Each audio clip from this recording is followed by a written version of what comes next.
He was always humming some song he played on his station that day, and baby-talking their cats. The fact that someone like Hisashi could be stunned into silence honestly frightened Shoyuta. "Do you still have it?" Hisashi finally asked. The blonde had seemed to discard his own cup onto the coffee table in front of them while Shoyuta held his own stone still in his hands. "I handed it to the police for some kind of identification on it. See if the details line up with something, but..." Shoyuta bit his lip, and Hisashi seemed to almost curl into himself from the silence. "I don't really think I should talk about it." "You shouldn't or can't, Shoyuta?" The Ravenet let out a short huff from his nose, the coffee in his cup rippling at the disturbance. "Stop doing that," he mumbled, lifting his cup to swig the rest of his coffee down. Without even looking at him, Shoyuta knows that Hisashi has a stupid grin on his face. There's a soft chuckle, then silence once again. The dulled sound of nails against skin. Metal being scratched and pressed together at a touch. It was all Shield had to keep himself company. He remembered that a long time ago he wasn't called Shield or Son or Brat. He was called by a different name. He can't remember it, but he's sure he wrote it down in his notebook. He can't check because it was gone when they came back home. Dad was real mad when he found out it was gone, so he put the mask on him because he knows Shield hates it. He also burned him again, on the back like always. Shield didn't like living with Dad, but he couldn't leave because he know Dad killed Mom. He knows Dad did it. He didn't know why, and he can't remember Mom all that much, but he knew she was a good person, but Mom was dead. Shield stopped liking Dad after knowing that. Shield's long and jagged nails raked up and down his wrists in a grounding motion, feeling every hole and cut vein, old scars, the crooked bone in his right hand, every crease in his skin. Shield moved to the back of his hand when his fingers felt warm and wet. He didn't like how tight the mask was on his face and how the old marks on his jaw were sore when he moved any part of his face. Shield moved to the other hand when his fingers got wet again. "Son, I thought I said to stop doing that. We're going to have to stop bandaging you if you continue this."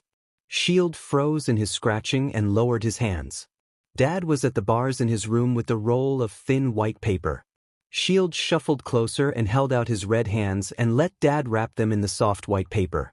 "Perhaps I should burn the habit out of you." Shield let out a cry of protest and began struggling. Dad's mouth was smoking. "Then you understand you must cease this behavior?" "I'm sorry," Shield muttered, squeezing only those words out before his throat started burning again. "We're going to visit the League soon. Are you excited to see Shigaraki again?" Shield knew enough to know that was the hand-covered one. Despite the overwhelming dread he felt, he nodded his head. Good. I will come to get you once we leave, then. Will you be good until then?" Shield didn't need XPLCT details on that to know that was a threat. Shield nodded feverishly and Dad left. His arm was itchy, but he couldn't itch it. The white paper on his hands were already dark pink. The mask was digging into his skin. Shield doesn't like it here. Shield's foot is bouncing. Tap. Izuku Midoriya. Filed missing with the murder of his mother, Inko Midoriya, and the disappearance of his father, Hisahi Midoriya. All of these cases have been cold for a few years. Shoyuta scratched his stubble while looking at the folder Tsukachi had placed on the table. He disappeared at age 5, and was deemed quirkless a few months prior to his disappearance, Tsukachi said. "The notebook says he has a new quirk, though," Shoyuta countered. "He must have been young when he wrote it." "Actually," Tsukachi continued, "we have evidence affiliated with villains with quirks that can transfer other people's quirks. Not only that, but the handwriting is completely different from when Midoriya started writing." Shoyuta hummed and shuffled in his seat. When did his father go missing? Both were filed in as missing at the same time.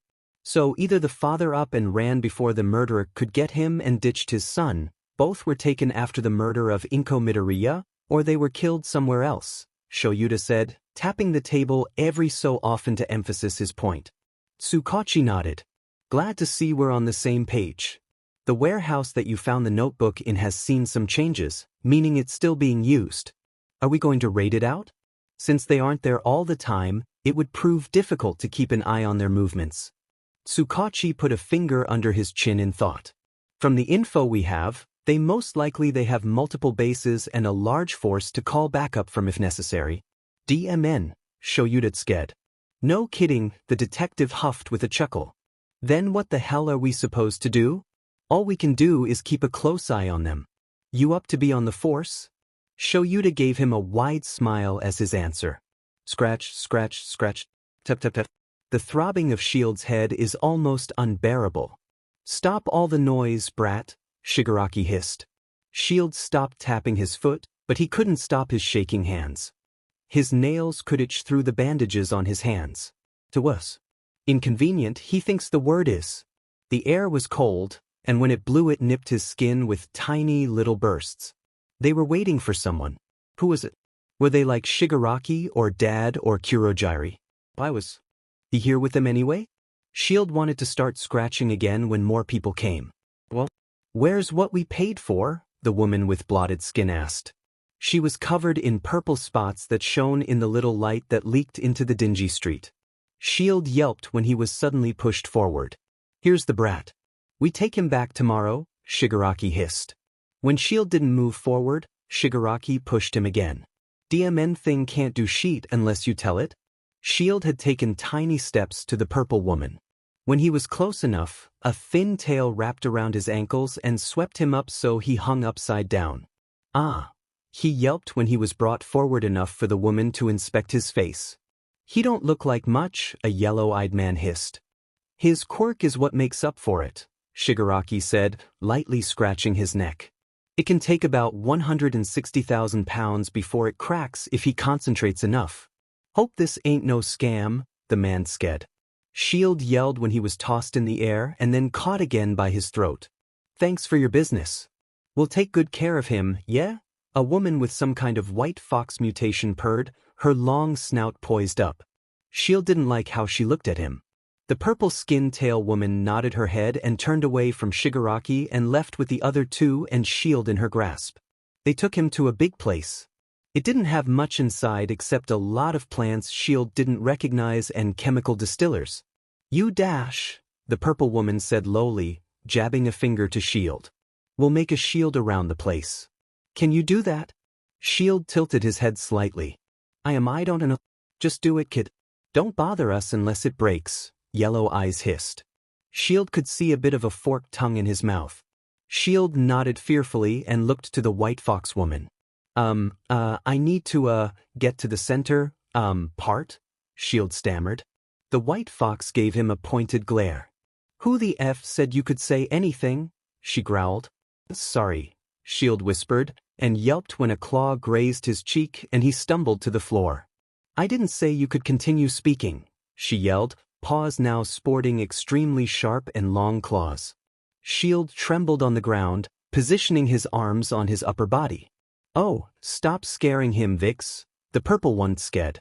He's gotta be able to make the barrier. Get him to the roof on the center. Fences up there are too high and barbed on the top anyway. The fox, Vix, made an instant she went back to being cutesy and innocent looking. Kay, she purred. Her innocence was betrayed by the fact on how roughly she grabbed and dragged Shield's arm. He stumbled on the thin staircase as they climbed up to the rooftop. There were more plants up here, but they looked smaller and there were less of them. Now you stay here. Make the shield and only come down if someone attacks it. Got it? Once again, Shield did nothing but nod. Vix smiled, more sinister than inviting, and sat by the staircase. I'm staying here until the barrier's done, yeah? Make sure you don't slack off, yeah?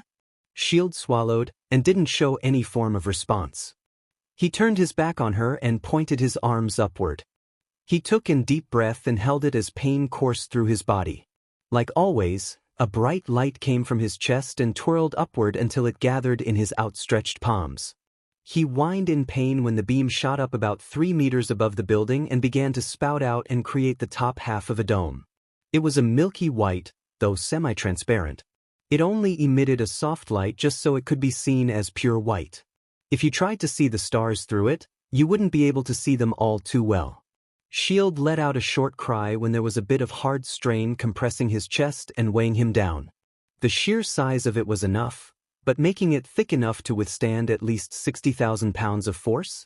Sure, His record was 160,000 and Shigaraki said the clients would probably only need about 40,000 pounds, but Dad always said to go the extra mile. Shield eyes began to water the heavier and bigger the structure got. When he felt the shield hit the earth below the warehouse, he released and let out a choked breath. Splendid, Vix cheered. How much can it withstand before breaking? About 50,000 pounds, I think, he muttered, looking up to the top. He could only see the moon through it, no starlight peeking through. We got a good one, Vix cheered. Now, stay up here until tomorrow. You're on patrol tonight. Don't fall asleep, she said before descending down the steps.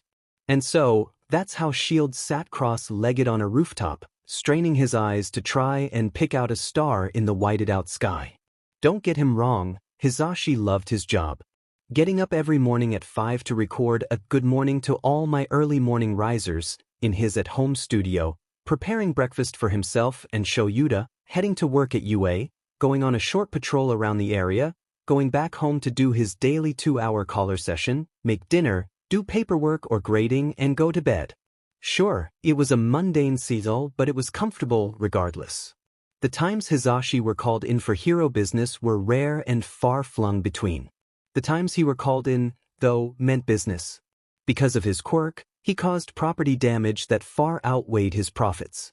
His agency would have to take months off at a time to repay damages. He was usually called in as support for after damages, like helping civilians to safety. So when he got a call from his agency saying he had to take up something, he got concerned. Glad you could show up, Mike. Tsukachi greeted him as he walked up to the scene. MT Lady as well as a few of her sidekicks were already there. In front of the group was a large dome structure, semi-transparent and milky white. Hisashi could make out the outline of a building of sorts. Sorry for calling on short notice. It's fine, Mike said, waving his hand dismissively. What's going on here? We've had a lead on a small group that set up base in a warehouse, Tsukachi began. They produce plant-based drugs like stimulants and even minor quirk nullifiers. We had a lead to several abandoned warehouses, and this one just so happens to be covered in a barrier. We don't know the properties of the shield, so we called both you and MD Lady. So you want me to try and smash it with my voice, Mike said, resting a hand on his hip. If the barrier is soundproof, they won't know we're here if we don't break it with your voice. Just a precaution. Tsukachi nodded. Mike huffed out a breath and adjusted his directional speaker. Well, guess it can't be helped, Mike cheered.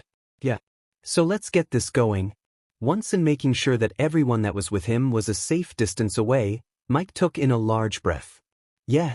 Shield first felt the tremor in the air, then in the ground, then in his shield. Huh, he muttered before panicking. Did something go wrong? Was it something he did? Was the shield badly made and collapsing? Oh no, Dad won't be happy. No one would be happy. So, crick. Shield let out his own scream when a loud voice broke through his barrier, hands shooting up to cover the top of his head and arms pressed flush against his ears. Shattered bits of white fell from all around him, slicing his hands and stabbing uncovered bits of skin.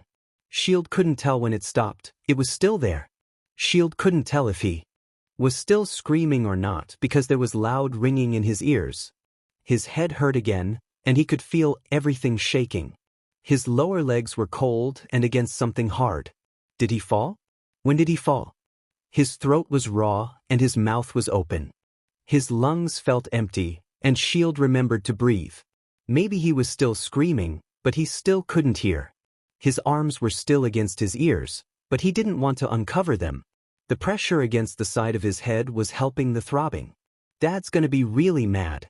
When the structure fell, Hisashi stopped screaming and the sidekicks around him all dashed into the warehouse, some choosing to go to the back route as a precaution. MD Lady had grown to pretty much twice her size and stormed in. Despite all the chaos of shattering glass and battle screams of young adults, Hisashi could distinctly hear something. A scream. It was high-pitched but not female. It was raw and full of empty emotion. Something that chilled Hisashi down to the bone. Sure, people's normal response to Hisashi's quirk is through vocal distress, but he never heard anything like this. What the hell was that? he asked Tsukachi, who also seemed to have heard the sound, judging by his stunned face.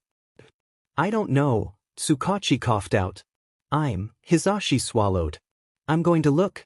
Mike dash, Tsukachi, but his protests fell upon deaf ears as Hisashi ran forward and into the building. Ha. Hisashi is walking through the flurry of several quirks being fired off at once. He's hyper-focused on breathing that seems so close and yet so far away. His feet are leading him upstairs. His mind is running 1,000,000 miles per minute, but his legs are just too slow to keep up. When he ascends, the heavy, sobbing breaths are getting louder. Hisashi finally reaches the top after what feels like an eternity and pushed open a panel above him. When it lifts, he can hear glass clanking together before he climbs out. Glass bits cover the expanse of the rooftop. Through the dull shine of the metal and white flecks, a bush of green catches his eye. It was a boy.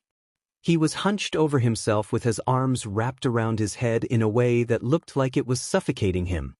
His hands dug into his greased yet fluffy green hair that fell just at his shoulders. Hey, he called softly. The boy didn't react. Hey kid, he tried again, this time fully emerging from the hole. The sound of Hisashi's boots hitting metal made him spin around to face him. Hisashi almost wanted to cry when their eyes met. It was a dark green pool of just broken. That was all Hisashi could think to describe it. Hey, it's okay. I won't hurt you. The boy continued to not respond, only spinning his body to sit on the ground and back up. The sound of crunching glass made Hisashi flinch. Hisashi looked the boy over, taking in every detail he could see. He was wearing simple white shorts and a light blue t-shirt. 2 scars were on each side of his jaw. They were an ugly pink and ran up his skin to the corner of his eyes. More pink marks trailed up the boy's arms and legs. The more Hisashi stares at the boy's face, the more familiar it looks. Hisashi stares at the picture in front of him. It was of a tiny 4-year-old boy holding onto a woman with a radiant smile. Both of them were on the floor, the boy dressed up in an all-might onesie and the mother covered in a beige blanket. Watashi wa Kita was written in bold kanji in the side margin. Shoyuta, who sat beside him, averted his eyes to look anywhere but the picture. That's the boy who wrote the notebook, Midoriya Izuku, Tsukachi said, pointing to the 4-year-old. The woman is his mother. A chill ran up Hisashi's spine looking at her. That smile was now owned by a dead woman. What about the father? Shoyuta asked, his voice a gruff growl. He was uncomfortable. Tsukachi throws down another photo. It's one of a greenette holding a small bundle in his arms. Hisashi Midoriya. As you know, we hypothesize that Hisashi left the scene of the crime when the murderer had killed Inko and fled with his son. He's registered as a police officer, so that's what we assume meant as work in the notebook Izuku left behind. The killer must have caught them as they were on the road and had somehow brainwashed Hisashi into turning against his own son. That's putting it a bit lightly, isn't it? Shoyuta grumbled. Hisashi placed a comforting hand on his knee. We're hoping for the best-case scenario here. There could be a possibility that Hisashi is doing this to his own free will or being bribed somehow to torture his son in exchange for something. Hisashi couldn't even begin to think what kind of reward would be benefiting out of hurting your own family. Hey, kid, hey, Hisashi started. Izuku, right? Is that your name? The boy in front of him stopped shaking, stopped breathing when Hisashi said that name. It is, isn't it? You look just like the picture. Here. Come on, we gotta get you out of here, dash. Hisashi jumped when the boy started scuffling again. No, don't want to know, I don't want dash. Okay, that's okay, Hisashi said softly, holding out his hands cautiously. It's okay, we can stay right here. Hisashi tried to ignore the rumbling of the building below him. The boy, who Hisashi was 100% sure that was Midoriya Izuku, had stopped moving again, his arms wrapped around his head and knees pulled up to his chest. Hisashi was afraid and saying anything in fear of scaring the poor thing to death. Can I come closer?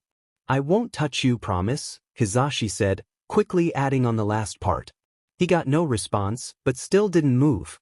The arms around Izuku's head lowered as he watched Hisashi. Izuku. Shield recognizes it, but very distantly. He mouths it to himself a few times. Izuku. Izuku. Izuku. The bright one called him Izuku. It's a nice name, he thinks. Izuku. Izuku. Izuku. The bright one said he was Izuku. That's his name. Izuku. Izuku. Izuku. Izuku lowered his arms. Forward. Hey, little listener, you're going to let go of me at some point? Hizashi chuckled, gently wedging his hand between Izuku's body and his arm, trying to pry him off. Izuku made a sound of protest and instead clutched tighter.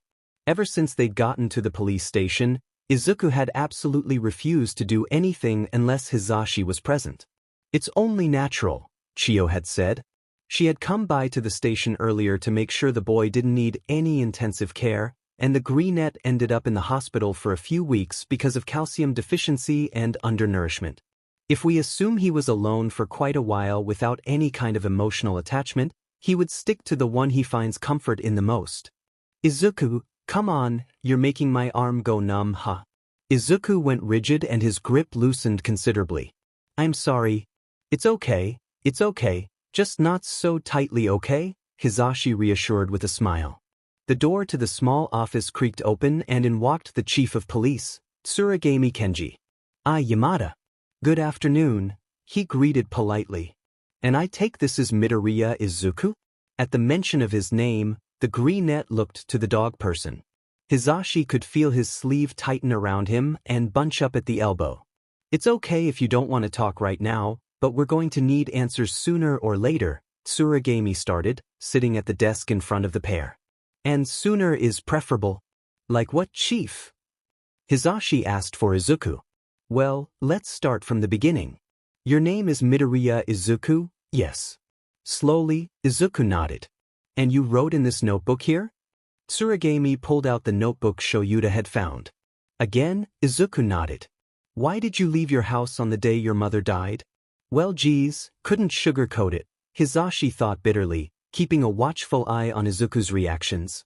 Izuku stiffened and his grip on Hizashi's sleeve tightened. Dad took me, Izuku muttered. Okay, Tsuragami nodded. Where did you go?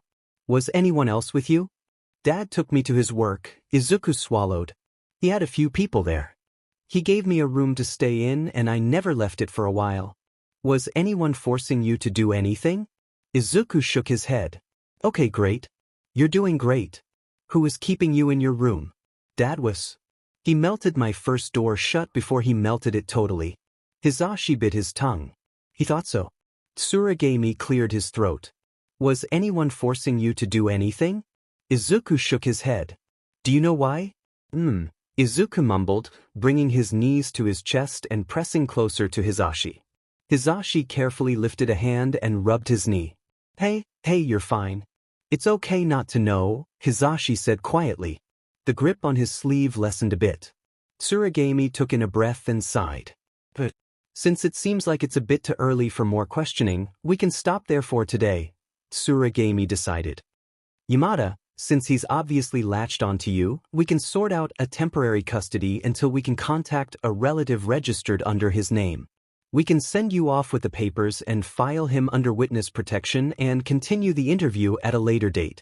Thank you, Hizashi nodded, letting out a breath he was holding. He had Izuku wait outside of the office as Hizashi and Tsuragami sorted out a few things in the paperwork before taking a folder and exiting the office. Hizashi slipped his phone out of his pocket and shot Shoyuta a quick text. All right, little listener, now all we have to do is wait, Hizashi said cheerily. Izuku's green orbs met Hizashi's own. Are we not going? Izuku asked awkwardly. Not yet, we have to wait for Shoyuta to pick us up. Who's that? Oh, Shoyuta is my dearest husband. What's a husband? Well, when two people love each other very much, they get married. You can be a boy and have a husband or a wife, or be a girl and have a husband or wife. As long as people love each other, most people don't mind. Why would they? Getting a little political there. What's political? God help me. Shoyuta.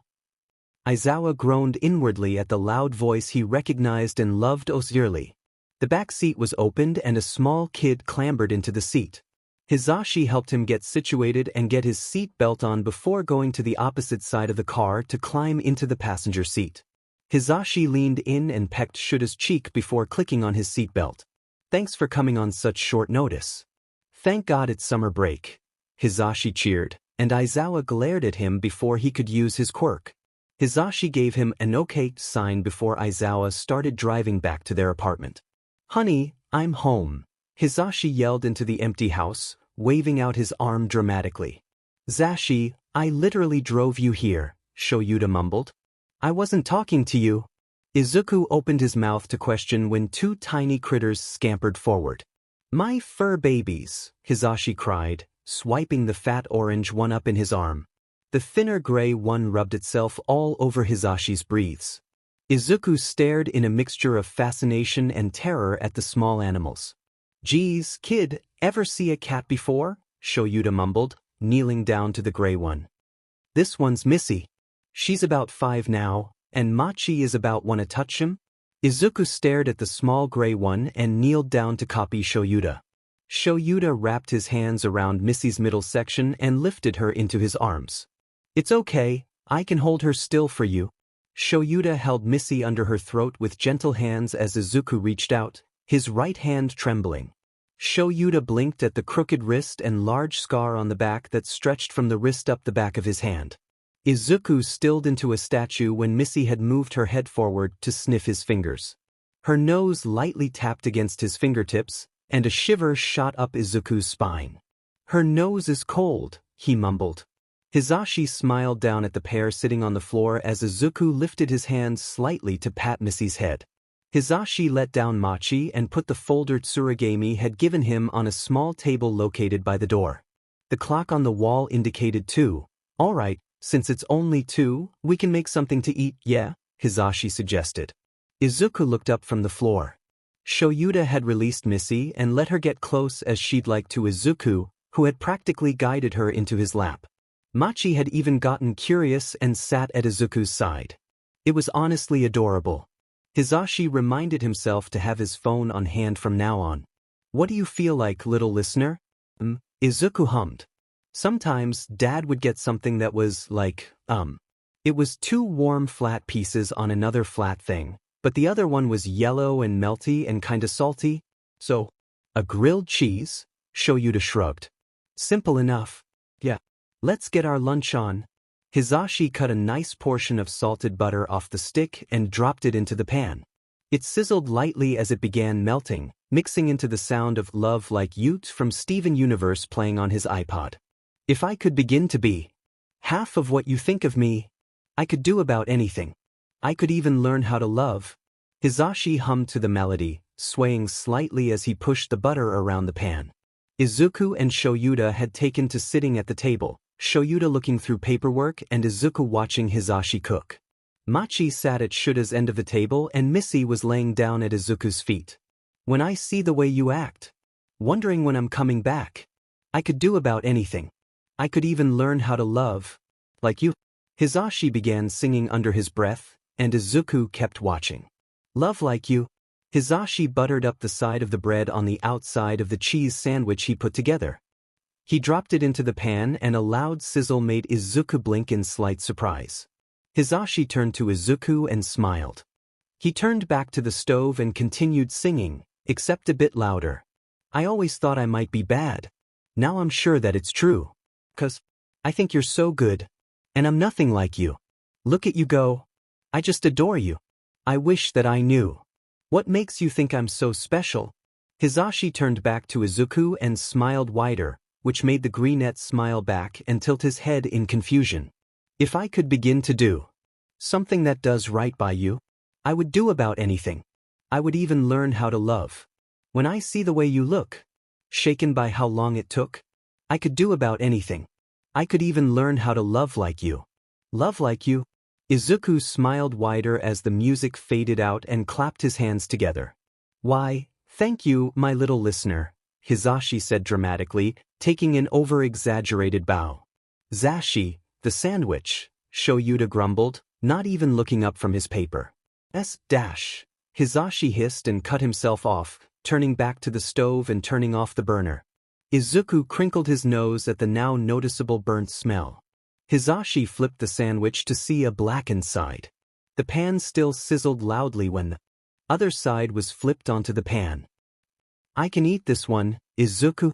This is why I don't let you cook with music on. A soft alarm from Shuta's alarm was enough to wake him up. Shoyuta had a very specific routine. Wake up at 2 in the morning, try not to wake up Hisashi when getting ready, head out for morning patrols at 2:30 until come back and eat, then head to the agency. If it wasn't a break of some kind, go to school. Come back home, do paperwork, eat dinner, head back out for patrol until naps are allowed when able. Repeat CYCL.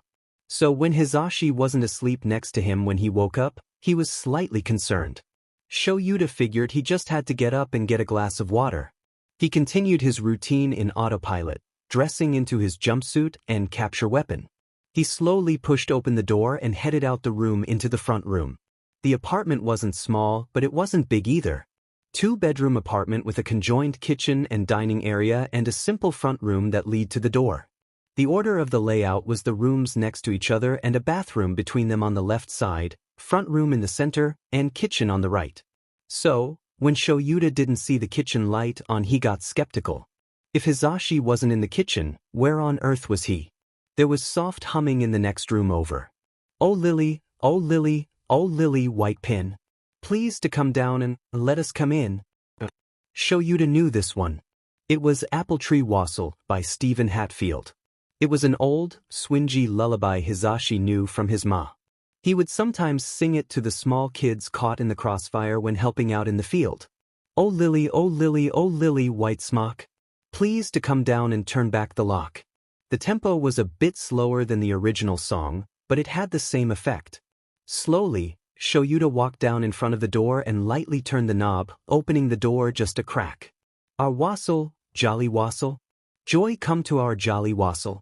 Hisashi was indeed in the room, sitting on the bed that was adjacent to the door. Izuku sat in his lap, head on his chest and hands gripping at his shirt. Tear stains trailed down his cheeks, following his scars down his jaw. How well it may bloom, how well it may bear, so that we may have apples and cider all year. Hisashi was slowly swaying side to side as much as he could to the temple, gently rocking Izuku with him. Oh Mstr and Tethys, how are you within? Please to come down and pull back the pin. Izuku had his eyes cracked open and staring into a void in which only he could see, eyes still leaking slightly. Hisashi had his head tilted downward just so the edges of his lips brushed the greenette's curls. Good health to your house, may riches come soon. So bring us some cider, we'll drink down the moon. Shoyuta decided that he was invading on something NTMT and shut the door. Hisashi had already grown so attached to this kid, he wouldn't be surprised Izuku started calling him dad. He probably still has family, his conscience whispered. Shoyuta let out a tired sigh and walked into the kitchen. He needed some caffeine for today. Glad you could make it, Tsukachi said as Shoyuta walked into the office. Chiyo was already there, as well as Tsuragami. So, what do we got? Our hypothesis of Hisashi was wrong, it seems, Tsukachi began. From what we could get out of Izuku, he wasn't pursued by any attacker and forced to hurt his son. It seems completely voluntary on his part. But why is the question? Tsuragami added. Who could traumatize a child to such a point where he latches onto the first person who offers him comfort? From what I can tell, the boy has been scarred severely on the physical and mental sense, Chiyo hummed. 2 scars on either side of his face that run down the corners of his eyes and along his jaw, a large area scar on his back, and a crooked wrist are the more notable ones. Most of the other scars are thinner and smaller, but no doubt also played in a part of such mental state. So what do you suggest? Shoyuta questioned. He most likely has some form of intense anxiety and PTSD. If this has been happening since he was 4, as the notebook suggests, then it is inevitable that we would have to wait to not force him to shut himself down. Because nothing is simple, Tsukachi huffed under his breath.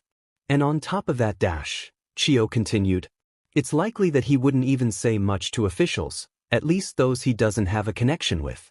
It's most likely he would confess to someone he has a strong emotional connection to, like Hisashi or possibly Shoyuta. I would expect more out of Hisashi, Shoyuta countered. He spends more time with him and the kid obviously has a preference for him as well. Then it's settled, Tsukachi said. We can talk to Hisashi about that later, once we have a chance.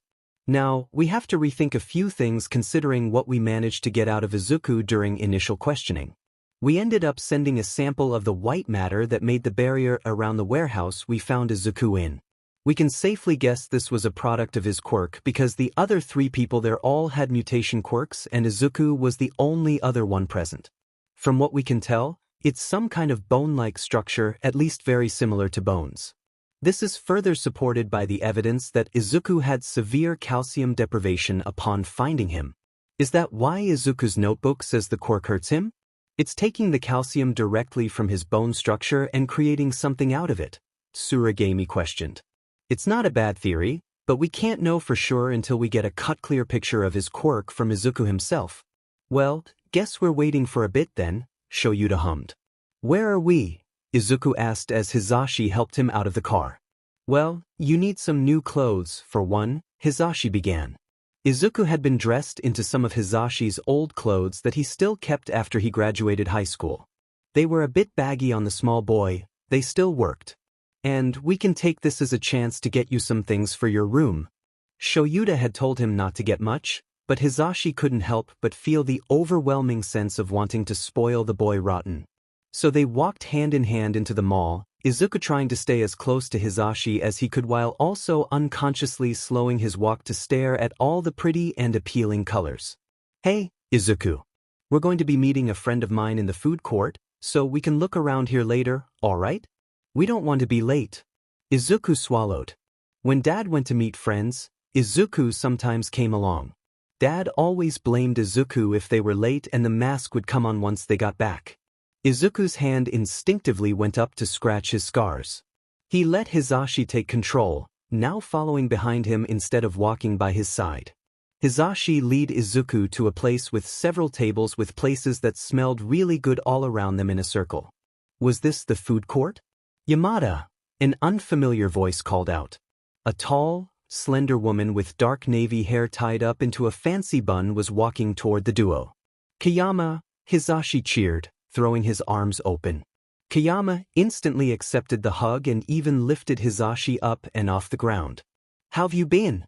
Honestly, don't get me started, she chuckled. Now, who's this little cutie? Izuku shied away when Kayama leaned down, her face a bit too close to his for comfort. Hey there, Greenie. I'm Kayama, Hisashi's friend. What's your name? Izuku bit his lip and turned away from her, retreating to hide behind Hisashi and gripped the back of the blonde's shirt. Kayama let out a small noise, and Izuku couldn't decipher if it meant disappointment or guilt. Either way, it only made Izuku want to hide away more. Sorry, Kayama. He hasn't talked to anyone else outside of the people involved in his case. He may need some time in getting used to this kind of thing, Hisashi said while smiling apologetically. Izuku, it's okay. She's just excited to meet you. Hey, sorry if I scared you, Greenie. You don't have to talk to me if you don't want to, Kayama reassured. Izuku peeked out of Hisashi's back to blink at the woman in bewilderment. Was she telling him he didn't have to talk? He was either commanded to speak and reply when spoken to or outright beaten if he spoke when he didn't have to. Was she giving him a choice? Izuku wants to feel grateful, but when Dad gave him a choice, that usually meant he'd done something. And both choices weren't good, and it didn't matter what he'd choose because Dad would change his mind. Izuku felt his chest get heavy. His wrists itched. Izuku! Was Hisashi saying something to him? Izuku, we're going now, come on. Just here. He's here right now. Dad isn't. He helped him. Hisashi was there. And Izuku trusted him. He clutched Hisashi's hand as they walked. Well, we got some good and some bad news. Tsukachi huffed, shuffling around a few papers in his hands. He threw down one, which looked like a basic family tree. Bad news is, it doesn't seem Izuku has any living blood relatives. Hisashi's family are all either deceased or, Tsukachi cleared his throat, missing in action. Inko's family is in a similar case. Neither have any siblings to speak of. And the good news, Shoyuta urged. Tsukachi put down another paper on the table. The Bakugous. Before Izuku was taken from his home, he was attending school. The Bakugous were listed as emergency contact underneath Inko. So, family friends? Most likely. Mitsuki attended the same schools as Inko throughout childhood, if their education records say anything. Masaru also seems to be involved in law, and should have crossed paths with Inko since she is a lawyer. Shoyuta looked at the paper again before saying, "It says they also have a son. Katsuki Bakugou, a middle schooler who goes to Old Era. His teachers say he has stunning potential to be a hero and should be taking the UA exams next year. So he's the same age as Izuku? They attended the same kindergarten as well." Shoyuta hummed. The family, the Bakugous, seemed to be in close connection to the Midoriyas. Perhaps it wouldn't be the worst idea to see how this would go. Alright, looks like our best bet is in them. Great, Tsukachi grinned. I'll call them up and get a time and date, then we'll be golden. Izuku could say he had fun. Kiyama had ended up coming back to Hisashi and Shuta's apartment with them. Izuku kept staring at the one bag that has the red and yellow sweatshirt he really liked. Hisashi said he needed one that fit him better than his old ones anyway. Kiyama had even picked out a brightly colored set of elastics because she wanted to show him something later. He didn't know whether to be terrified or intrigued. Hisashi had laughed at it earlier, so he assumed it should be safe. Alright, Greenie, come over by here. Kiyama had cheered once they finished putting away the clothes. Kiyama sat at the edge of the bed Izuku had been using, gesturing to a space right in front of her. Izuku joined her and sat cross-legged facing her. No, you have to turn around. I'm gonna do a little something about that mess on your head," she said, gently nudging the corners of Izuku's shoulders. Confused, Izuku complied and faced the wall his headboard was again. He jumped when hands tangled into his hair, and he tried to escape when Kiyama shushed him. Oh no, Greenie, don't worry. I ain't gonna hurt you, come on, calm down, she said barely below normal speaking voice, retracting her hands. Sorry, I should have warned you, my fault. Izuku's breathing slowed down to a normal level and he'd stopped thrashing. Slowly, Izuku's shoulders relaxed and he looked back to Kiyama, who sat in the same position as before. Izuku lifted his left hand to a bit of his hair that fell over his shoulder, only to have to untangle it from the matted mess with his other hand a second later. He hissed in pain when he pulled his hands away from his hair and accidentally pulled a stray few hairs that were still attached to his scalp. Kiyama couldn't help but chuckle at the display. Oh honey, it probably feels better than it looks. We're probably going to have to get you into the bathroom and wash it before I can think about touching it, now that I think about it. Hold on a sec, Greenie, Kiyama said before the space of the bed behind him lifted and Kiyama walked out of his room. Izuku turned back around and saw the one of the elastics from the store, a pink one, and a weird plate with a stick attached to the bottom with plastic spokes poking out of it. When he poked one, it didn't hurt his finger. Izuku was about to pick it up to examine it closer when Kiyama's head appeared in the door. "Aight, Greenie. Let's clean the mop on your head, yeah?" she said, opening the door a bit more. Izuku stood from the bed and followed Kiyama out of the room. Hisashi was sitting on the couch and waved to Izuku as he passed by. Kiyama opened the door to another room that was mostly white and blue, and had the few things in it that made Izuku realize it was a bathroom. Kiyama led him to the tub that was at the wall and was filled with water. It was also lined with bits of white that Izuku didn't recognize. Alright, since Hisashi said he doesn't know when you last bathed, we're getting all of you clean today. How's that sound? Kiyama asked, sending him a little wink. Alright, I got it all set up for you. Need any help? Izuku bit his tongue and stuck out his lips and stared at the white tub. What was he supposed to do? Was he supposed to get in? But there was water in there? Kiyama gaped at the greenette in front of him. Did he not know what a bath was? Do know what a bath is, right? She asked tentatively. Izuku raised a brow and shook his head. Kiyama swore her jaw could drop through the floor. She said in a breath before exhaling. Hold on. Kiyama exited the room again. Izuku lifted his hand up to his lips and bit at his nails. Was he supposed to know? Did he do something and made her mad? Sometimes Dad did that, where he sighed and had to leave the room to cool down if he was too mad. Izuku was terrified as to what that meant for him now. Oh no, he wasn't wrong when judging Kiyama, was he? She wasn't like Dad, was she? She couldn't burn him like him, right? Izuku! The tiny boy jumped again when Hisashi was at the door. Izuku could see Kiyama behind him. Did I do something wrong? Izuku asked immediately. What? No, why would you think that? Hisashi soothed and quickly rested his hands on Izuku's shoulders. Dad does the sigh and leave thing too when he was super mad. I just thought dash. Oh, hun, I'm sorry if I scared you, Kiyama interjected. I wasn't mad, just a bit surprised. But that's okay, Hisashi jumped in. If you don't know what to do, then we can help you learn. Now, come on, lift your arms. Izuku did as he was told and Hisashi slipped his old white t-shirt off his head. Hisashi pretended not to flinch when he saw the amount of scar tissue covering the boy's front. Okay. Kiyama, can you grab a towel from my closet and place it outside? I'll grab it once we're done here. Kiyama seemed to get the polite please leave and threw up a thumbs up, grabbed Izuku's shirt, and left. A few minutes later, through nervous whining and Izuku just clutching to Hisashi like a cat trying to climb up a fence post, Izuku was eased into the water and stared at the white bubbles on the water surface.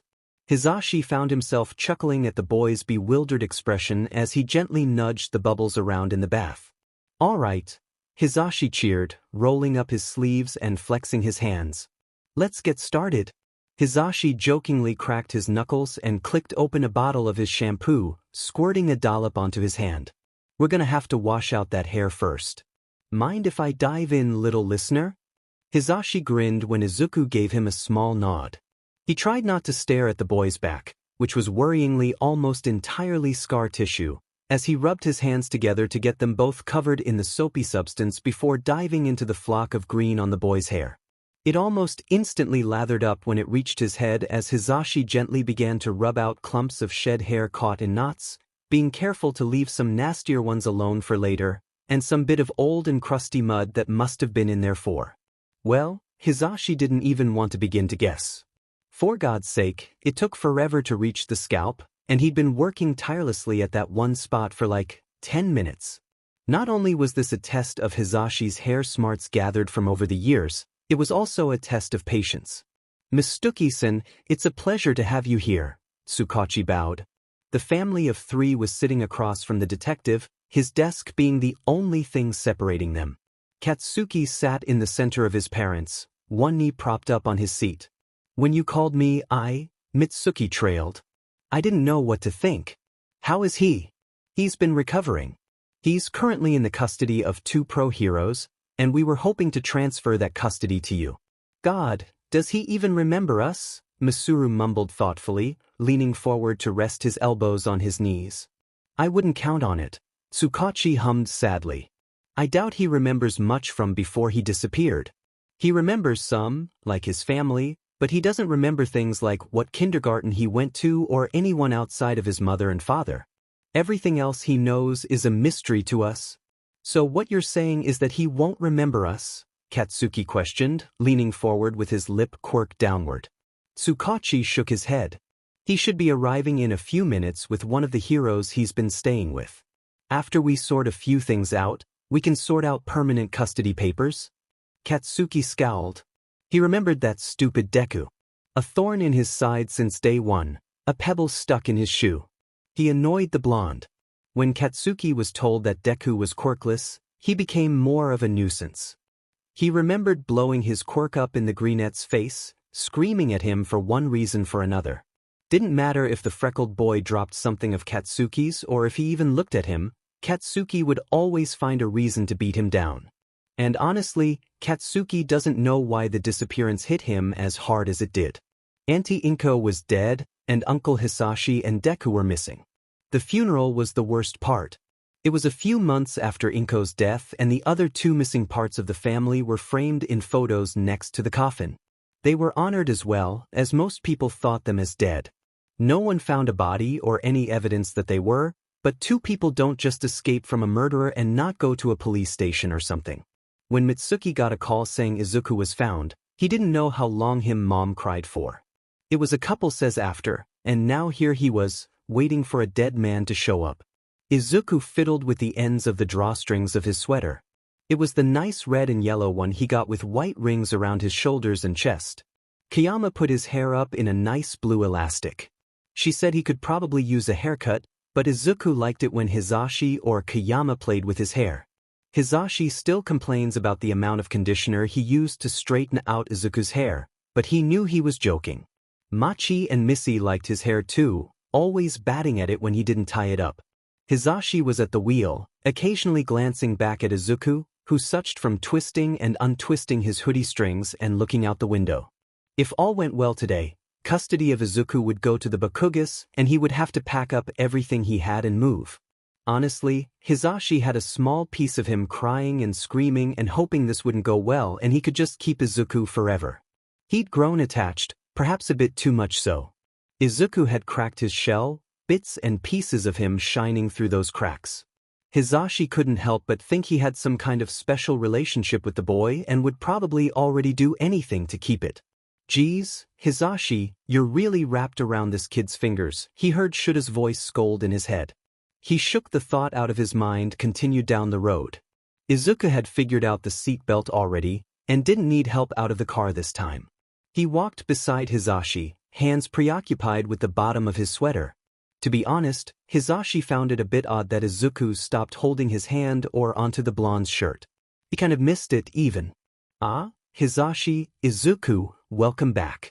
Tsukachi greeted them when they walked into the station. "The Bakugous are waiting in my office." "Izuku, do you want Hisashi in there with you?" Izuku nodded quickly, now reaching up to grab onto Hisashi's sleeve between his thumb and pointer finger. Hisashi nodded to Tsukachi and the pair entered the office. Mitsuki and Masaru immediately looked to the door at the sound of it opening. Hell, it looked like they were already looking at the door before Izuku and Hisashi even opened it. Their son, Katsuki, was slower to look over. "It really is him," Mitsuki muttered breathlessly, her eyes watery and a hand moving up to clutch the front of his shirt. Masaru simply nodded and clutched the seat underneath him. Katsuki stared at Izuku with narrowing eyes. "Izuku, can you say hi?" Hisashi coaxed gently, stepping slightly behind the greenette and gently nudging his back forward. Izuku took a few tentative steps forward. He muttered. "Hi. Izuku. We know, honey. Do you remember me?" "Auntie Mitsuki," Mitsuki said quietly, barely above a whisper. She slowly stepped forward and crouched down to Izuku's height. The woman looked close to tears as she stared at the boy in front of her. Izuku shrunk into himself a bit and shook his head. "No," he mumbled. "I'm sorry." Mitsuki swallowed before nodding. "I understand. That's okay." She breathed out before slowly wrapping her arms around his small torso. Izuku blinked a few times at the woman before gently patting her back. "It's okay," he said quietly. He remembered Hisashi would do this a lot when he was sad because of something. "It's okay." The woman continued to grip to the boy like a lifeline as her husband and Katsuki looked on. After about 2 minutes of Mitsuki and Izuku having their moment, Masaru cleared his throat. "Sweetheart, as glad as I am to see Izuku is doing well," he started slowly. "We still have a few questions Tsukachi said you could answer for us."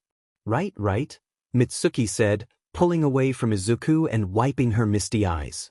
"Sorry, Izuku, I couldn't help myself." Izuku nodded silently, not making eye contact with Mitsuki. She sighed slightly before walking back to her seat in front of Tsukachi's desk. "Well, what are you curious about?" Hisashi urged, crossing his arms and looking quizzically at the family. "What happened to him?" Katsuki suddenly demanded. He hadn't said a thing since Hisashi entered the room, and judging by his parents' expression, not for a while. Pardon?" Hisashi asked with wide eyes and a raised brow. "What happened?" Katsuki asked, more firmly. "What happened to Deku?" Hisashi pursed his name at the rude nickname. "If you are asking me, Izuku hasn't gone through interrogation about his experiences just yet. If you are asking Izuku, please refrain. I would like for you not to make him relive those experiences, thank you very much," Hisashi stated firmly. Katsuki scowled and Izuku cast his gaze downward. That, he hisses out. His mother looks about ready to smack him upside the head and scream at him to shut up, but Hizashi waves his hand. I have a right to know what happened in the effing 10 years he's been gone. Izuku's lip was trembling at this point. Hizashi's casual look was now hardened to a glare. Katsuki, if you cannot handle the fact that you cannot know private information about Izuku that either I nor the police know, I suggest you stop asking. Katsuki was glaring holes into Hizashi's own hardened gaze. Izuku remembers him. Always too bright, always too loud. They had similar quirks. Both were loud, one was instant and unexpected and the other was a loud roar that went on and on. Both were hot, both were bright. Hot hot, it's too hot. He doesn't like it, please stop. He doesn't want to scratch his wrists because it's hot. Hot means bad, it means really bad. Really, really bad. He doesn't know what he did wrong, so please don't be mad. Cool down, it's too hot. Get away from the heat. It doesn't feel good, it never did. Get away. Hizashi hears Izuku's breath start to speed up, and he breaks his glaring contest with Katsuki to look at him. Izuku. Izuku's eyes are dilated and his hands are shaking. He's muttering something about it being too hot, and Hizashi started to draw the dots. Izuku, look at me, he coaxed gently, walking in front of him and crouching down but not touching him. Izuku, you're panicking, you need to look at me. Izuku slowly shook his head and moved back slightly. His muttering wasn't stopping, much less slowing down, and Izuku moved his hands up to the top of his head and his forearms covered his ears. Hizashi bit his lip. He knew how bad it was to touch people who are in such a vulnerable place, but he had little choice. Izuku-han, look at me, Hizashi said desperately. I don't want to touch you, but I'm going to have to if you don't respond. Izuku's head was thrashing from side to side, his green curls wildly sprawling across his glistening forehead and sticking to his dampened cheeks. The violent shaking loosened the tie on his hair, making the green hair all the more messy. Hizashi silently apologized before he grabbed onto Izuku's shoulders to still him. Izuku then started thrashing, his arms moving from his head to try and push Hizashi's hands off. Hizashi struggled a bit. The boy was surprisingly strong despite his stature, and managed to still him enough so he could lift Izuku's head enough to see his eyes. Izuku, you're okay. You aren't where you think you are. You're in the police station and you're fine, Hizashi said. Izuku had slowed his thrashing to process those words. Hizashi could see the gears turning in his head. Tentatively, wide and dilated orbs slid upwards to meet strong and firm ones. Izuku processed some things more before he broke. He let out a loud and strangled gasp and he fell forward into Hizashi's body, choking and sobbing. Hizashi readily supported his weight, using one arm to keep the smaller boy propped up and using his free hand to rub wide circles on the boy's back. I'm sorry, Izuku muttered. Hizashi shushed him quietly and continued rubbing in circles. He pulled out an old pair of earbuds that he kept in his pocket and plugged them into his smartphone and played a random one of Shuta's songs before sticking the earbuds into Izuku's ears, effectively cutting out all sound around him. Izuku seemed to be able to melt straight into the ground if Hizashi wasn't acting as a barrier. Slowly, Hizashi looked to the Bakugous, who witnessed the whole scene. What? Mitsuki breathed. What happened to him? Hizashi sadly sighed and shifted the dead weight of the boy to a more convenient position. Izuku sat in the blonde's lap with his side pressed flush against Hizashi's stomach. His eyes were half-lidded, staring at the wall. Was that some kind of panic attack? Masaru asked slowly. Katsuki was still standing, but now in a more tense stance, as if someone pushed his shoulder and he just caught himself before he fell. Hizashi nodded. Yes. He's had a few far-flung in between, mostly at night. Though, this has got to be one of the worst ones I've seen, Hizashi mumbled, brushing his thumb up and down Izuku's side in a circling motion. Izuku let out a soft breath and melted impossibly further into the larder body he was against. I have no clue what set it off. The group of four sat in a tense silence. The amount of pure unidentifiable emotion in the room was layer on thick enough you could stab the air and the knife would stay in the air. Hizashi let out a weighted breath. What was he supposed to say in this situation? A child, which was between sleep and awareness in his arms, had just had a panic attack in front of people he didn't know but knew him. God knows what's going through the minds of the Bakugous at this moment. Mitsuki looked anxious and awkward, Masaru looked downright terrified, and Katsuki looked close to guilty. Hisashi wanted to raise a brow. How could this kid, who was trying to scream his way to an answer just a few minutes ago, be wearing such a regretful and guilty expression? Was it that he was blaming himself?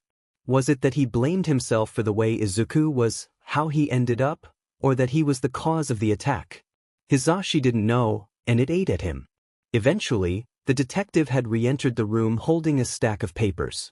Sensing the change in atmosphere, he had quickly brought up the topic of the custody. The choice is completely up to you if you want to take on the responsibility of taking custody over him, Tsukachi had said. Hisashi was still in the same position on the floor as he was for this past half an hour. His legs were starting to get numb, and his breath was slowly getting shallower as Izuku pressed against his abdomen. If you choose that you are not fit for Izuku, we can continue to keep him in the temporary custody of Hisashi and his husband or place him under the care of someone else. It's unlikely he'd end up in the foster system, judging from our position. Thank God, Hisashi had thought. Though he wouldn't say it aloud, the foster care system esigi, but the caretakers weren't all that caring and the children were all more show ponies than anything. Being groomed and dolled up for the sake of getting them out of there and earning the caretakers a bit of extra cash. It was sick, and Hisashi hated he couldn't do anything to change it. Why not leave him with Loudmouth? Hisashi was dragged out from his train of thought when Katsuki's voice ripped through the room.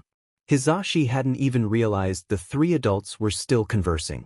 Everyone turned to Katsuki with a snap of their heads. What? Mitsuki asked, genuinely baffled at this proposition.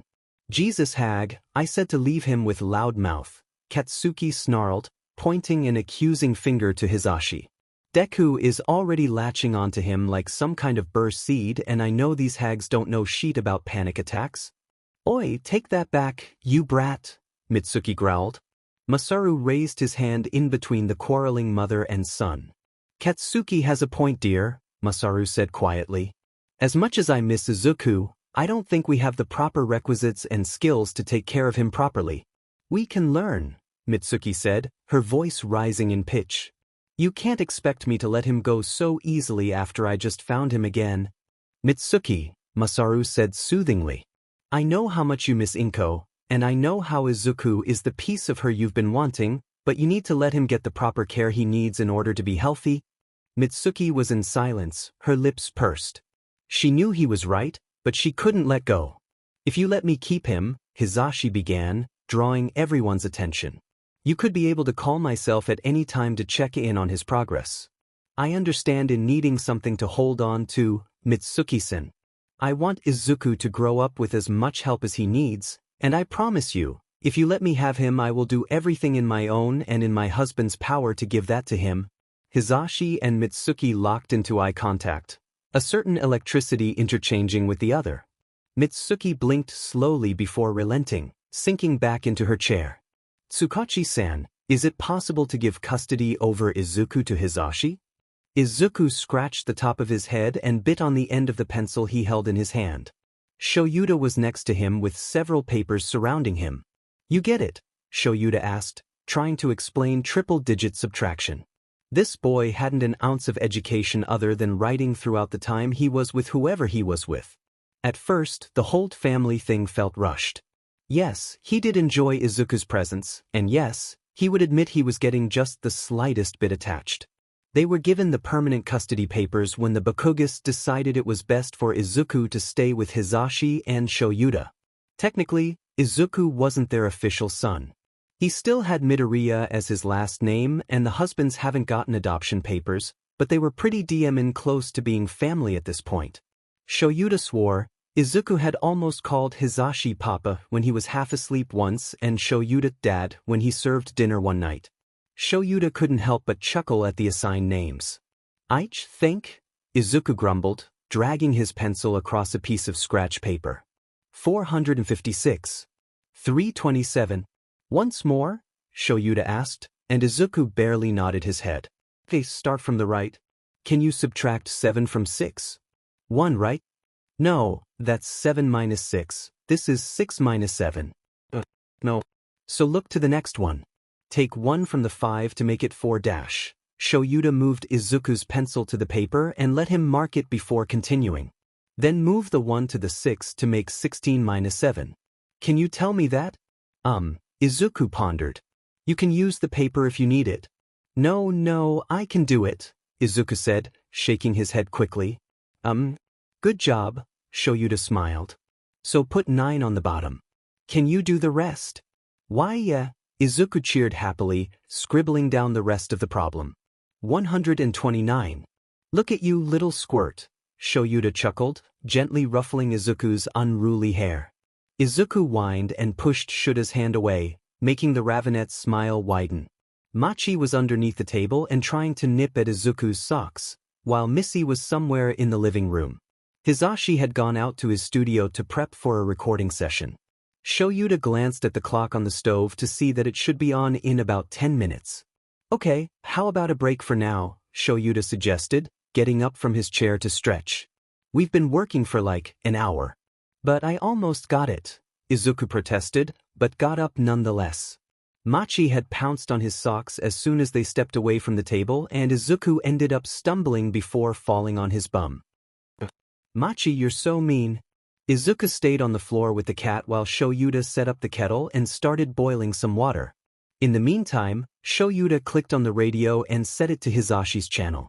Shoyuta could never remember the same, but it was something long and stupid, but so Hisashi he still tuned in at least 3 times a week. Some cheesy pop song played through the kitchen as the kettle went and Izuku continued messing with Machi. We got hot chocolate or tea. Which you want? Shoyuta grumbled, pulling out tea bags, a hot chocolate packet, and some instant coffee for himself. He dumped a sizable bit of the instant coffee into his own cup before putting it away. Huh, Izuku hummed with a tilt of his head. Which do you want, tea or hot chocolate? Shoyuta asked again.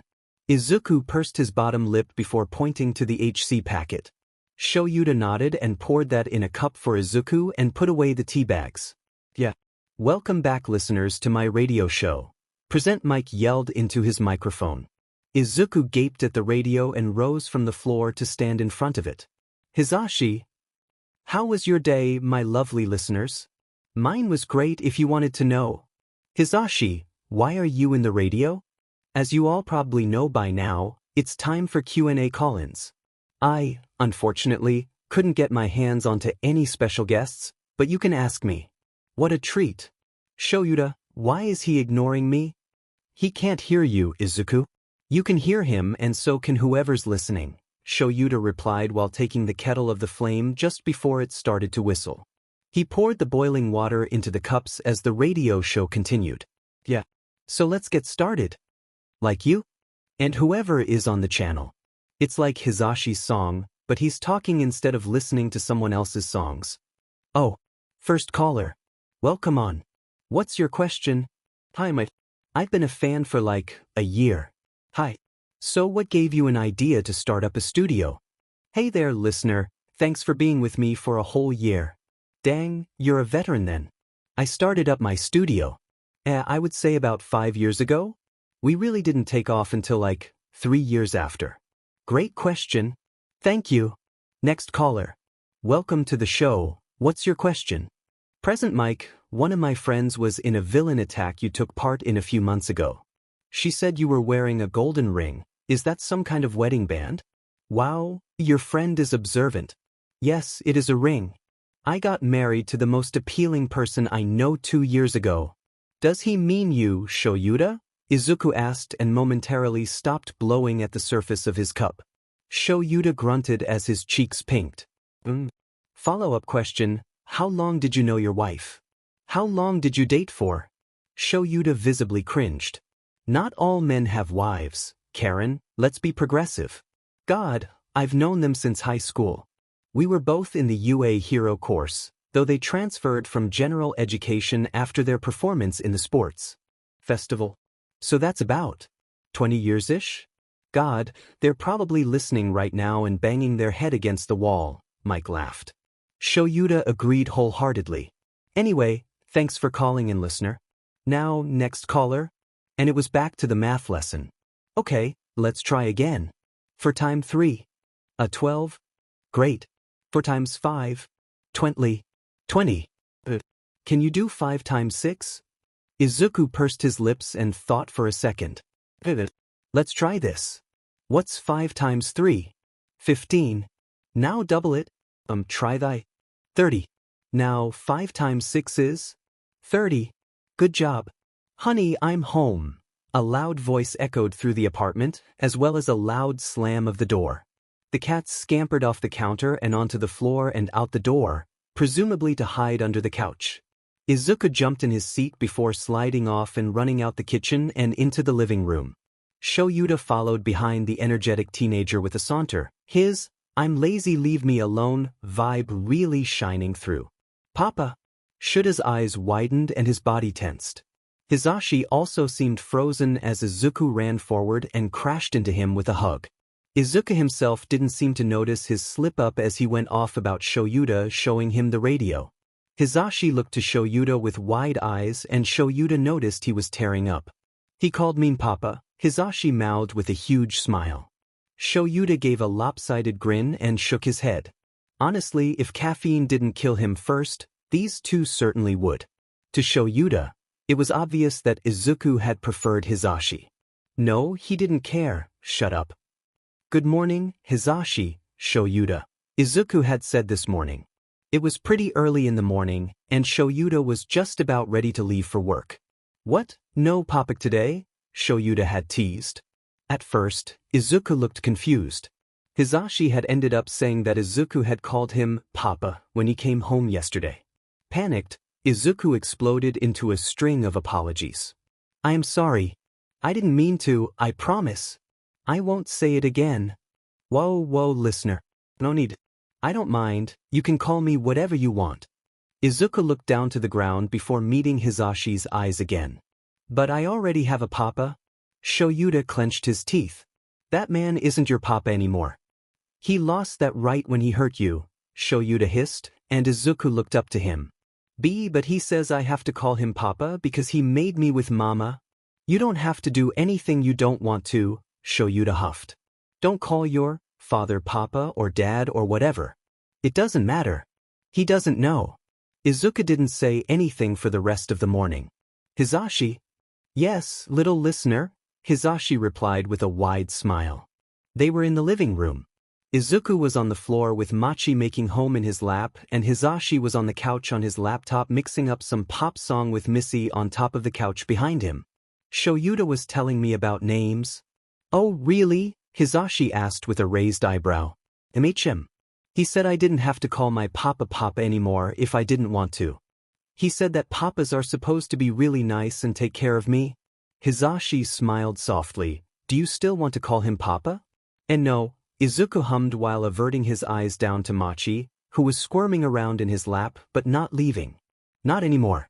Papa wasn't nice. Then you can call him whatever you want. For example, I think I'm gonna call him Puppy Butt McGee. Izuku giggled at the name and murmured it under his breath. Izuku was silent, and Hisashi started to get back to working on the mixing when Izuku started saying, Can I? Izuku mumbled the rest of his sentence. What's that? Izuku repeated it, but it was much more mumbled. Izuku, I can't hear you dash. See, can I call you PP? Izuku mumbled the rest, but Hisashi could piece together what he was asking. Hisashi took in a few deep breaths as his eyes started to sting. Hisashi shifted the laptop off of his lap to get up and kneel in front of Izuku on the floor. Hisashi placed one hand on Izuku's shoulder. Izuku looked up from Machi to look at Hisashi with eyes shining with unshed tears. Izuku, Hisashi said quietly, but smiling so stupidly wide that Izuku himself had a tiny grin. You can call me whatever you want? Izuku wouldn't stop saying Papa over and over for like 3 hours. Izuku stared at the television screen. It was some kind of long video where it showed a whole ton of birds with some man who was talking over them. Sometimes, it was really pretty with them flying over huge places like lakes and mountains, or sometimes it was really scary when something was chasing them. Izuku looked away for those parts. His favorite birds were the swans. They had long, slender necks with black pieces around their eyes that looked like masks. They had orange beaks tipped with black that would dip into the water for a drink. He didn't know why he really liked them so much, but maybe just because they were really pretty. Izuku stared at the TV some more before looking at his hands. Can he make a swan? Izuku timidly brought his hands up and clapped them together. A bright light erupted from his chest, up his arms and around his hands. Shoyuda nearly died on the spot when he came home that day. Him and Hisashi had business to do regarding their agencies, and were out for the day while they left Izuku home. Sure, it may not have been the best to leave a teenager with the mentality of a 6-year-old home alone with no supervision, but Hisashi already hid all the knives and sheet away into their bedroom. So when he finds Izuku passed out in the middle of the living space floor with milk-white glass everywhere, forgive him for being a bit concerned. Shoyuda had practically thrown Izuku into the back seat of the car to rush to Chiyo's place. When he showed up with the kid in his arms, about 2 seconds away from having a slide, Chiyo didn't waste time in sending him a demanding glare. He explained the situation and she just sighed. Jesus Christ, she had muttered. Shoyuda, lay him down. Come on. What is wrong with you, leaving him unsupervised? And taking him to me? Take him to a real hospital if this happens again. When he refuted by saying that would just cause complications for medical records, official documents, and the like, she retrieved her syringe-style cane and whacked him over the head. She took the boy's temperature before turning back to Shoyuda. He's just passed out, Chiyo said. He's either just asleep and you freaked out over nothing dash. He was surrounded by glass, Chiyo. Let me finish. Or he tried to use his quirk. By how you describe the glass, that's how Hisashi described the glass-like material Izuku was found with when he was rescued. Shoyuda hummed. From lab testing, it's some kind of chemical compound similar to calcium that is drawn directly from his bones and blood. If that's the case, this just seems like acute hypocalcemia. Hypo what now? Sit down, honey. Izuku woke up about an hour later. He was disoriented and confused, but still got a grasp on how he wasn't on the floor anymore. Where am I? We're at Recovery Girls, Shoyuda replied. You scared the hell out of me, kiddo. I thought something was seriously wrong. Sorry, Izuku mumbled and tilted down his head. I just wanted to make a swan. Shoyuda raised a brow. How would you do that? Izuku hummed. D-Dad used to say that I would take the stuff from inside me to make solid stuff. That's how I make my domes. So the glass I found? That was the stuff. Shoyuda hummed and nodded his. That's a relief. So Chiyo was right, Shoyuda hummed. Recovery Girl entered in from the kitchen with a granola bar in hand. Here, she cooed to Izuku. Eat this, dear. It'll make you feel a bit better. What's that? Izuku asked. It's an energy bar, she replied simply. It'll help you get your calcium levels back up. Shoyuda, she addressed the taller man. I'd recommend about looking into calcium supplements if Izuku plans to use his quirk often. They also sell those granola bars for those who use minerals in their body for their quirk, like this calcium one I have here. Sure. Thanks, Chiyo. It's no problem, dear. Now, get out of my house. Hisashi had a doctor's appointment with Chiyo set up to get Izuku registered in the quirk database. He made sure to carry a few small calcium bars that Shoyuda had gotten a few days ago for when Izuku wanted to practice his quirk. Since Chiyo was a registered doctor, she was able to register quirks as a regular doctor would. For the time being, Chiyo had suggested doing the exam herself since the presence of someone unknown and generally threatening to young children wouldn't be the best for Izuku himself. They had all met up in the UA Gym Gamma to gauge Izuku's quirk. Hisashi left Izuku there because he had an unexpected outing that day, but he trusted Chiyo enough to know what to do with the boy. The blonde did leave after a bit of difficulty. Deep down, he didn't trust anyone with this boy, but his inner shoulda was telling him to just leave already and get the worst of it over and done with. Alright, so I'm just going to ask some basic questions before we start testing your quirk, alright dear? Yes, Chiyo, Izuku replied enthusiastically. How long have you had your quirk for? Since I was 5, I think. Chiyo scribbled down his age and how many years he's had the quirk. Age 13 to 14, present since 5. How often have you been using it? My old dad made me use it a lot. Are you comfortable using it a bit for me? Izuku nodded in confirmation with a small smile. All right then, dear. Can you make me something small and solid? Like maybe a marble? I think so. Izuku clapped his hands together and his hands, as well as his chest, started glowing a faint white. Slowly, his palms pulled away from each other to make a cup with his hands. Inside was a white marble, perfectly rounded out. All right, Chio hummed and scribbled down something else. Can you make a hollow shape? Like a small box? Yep.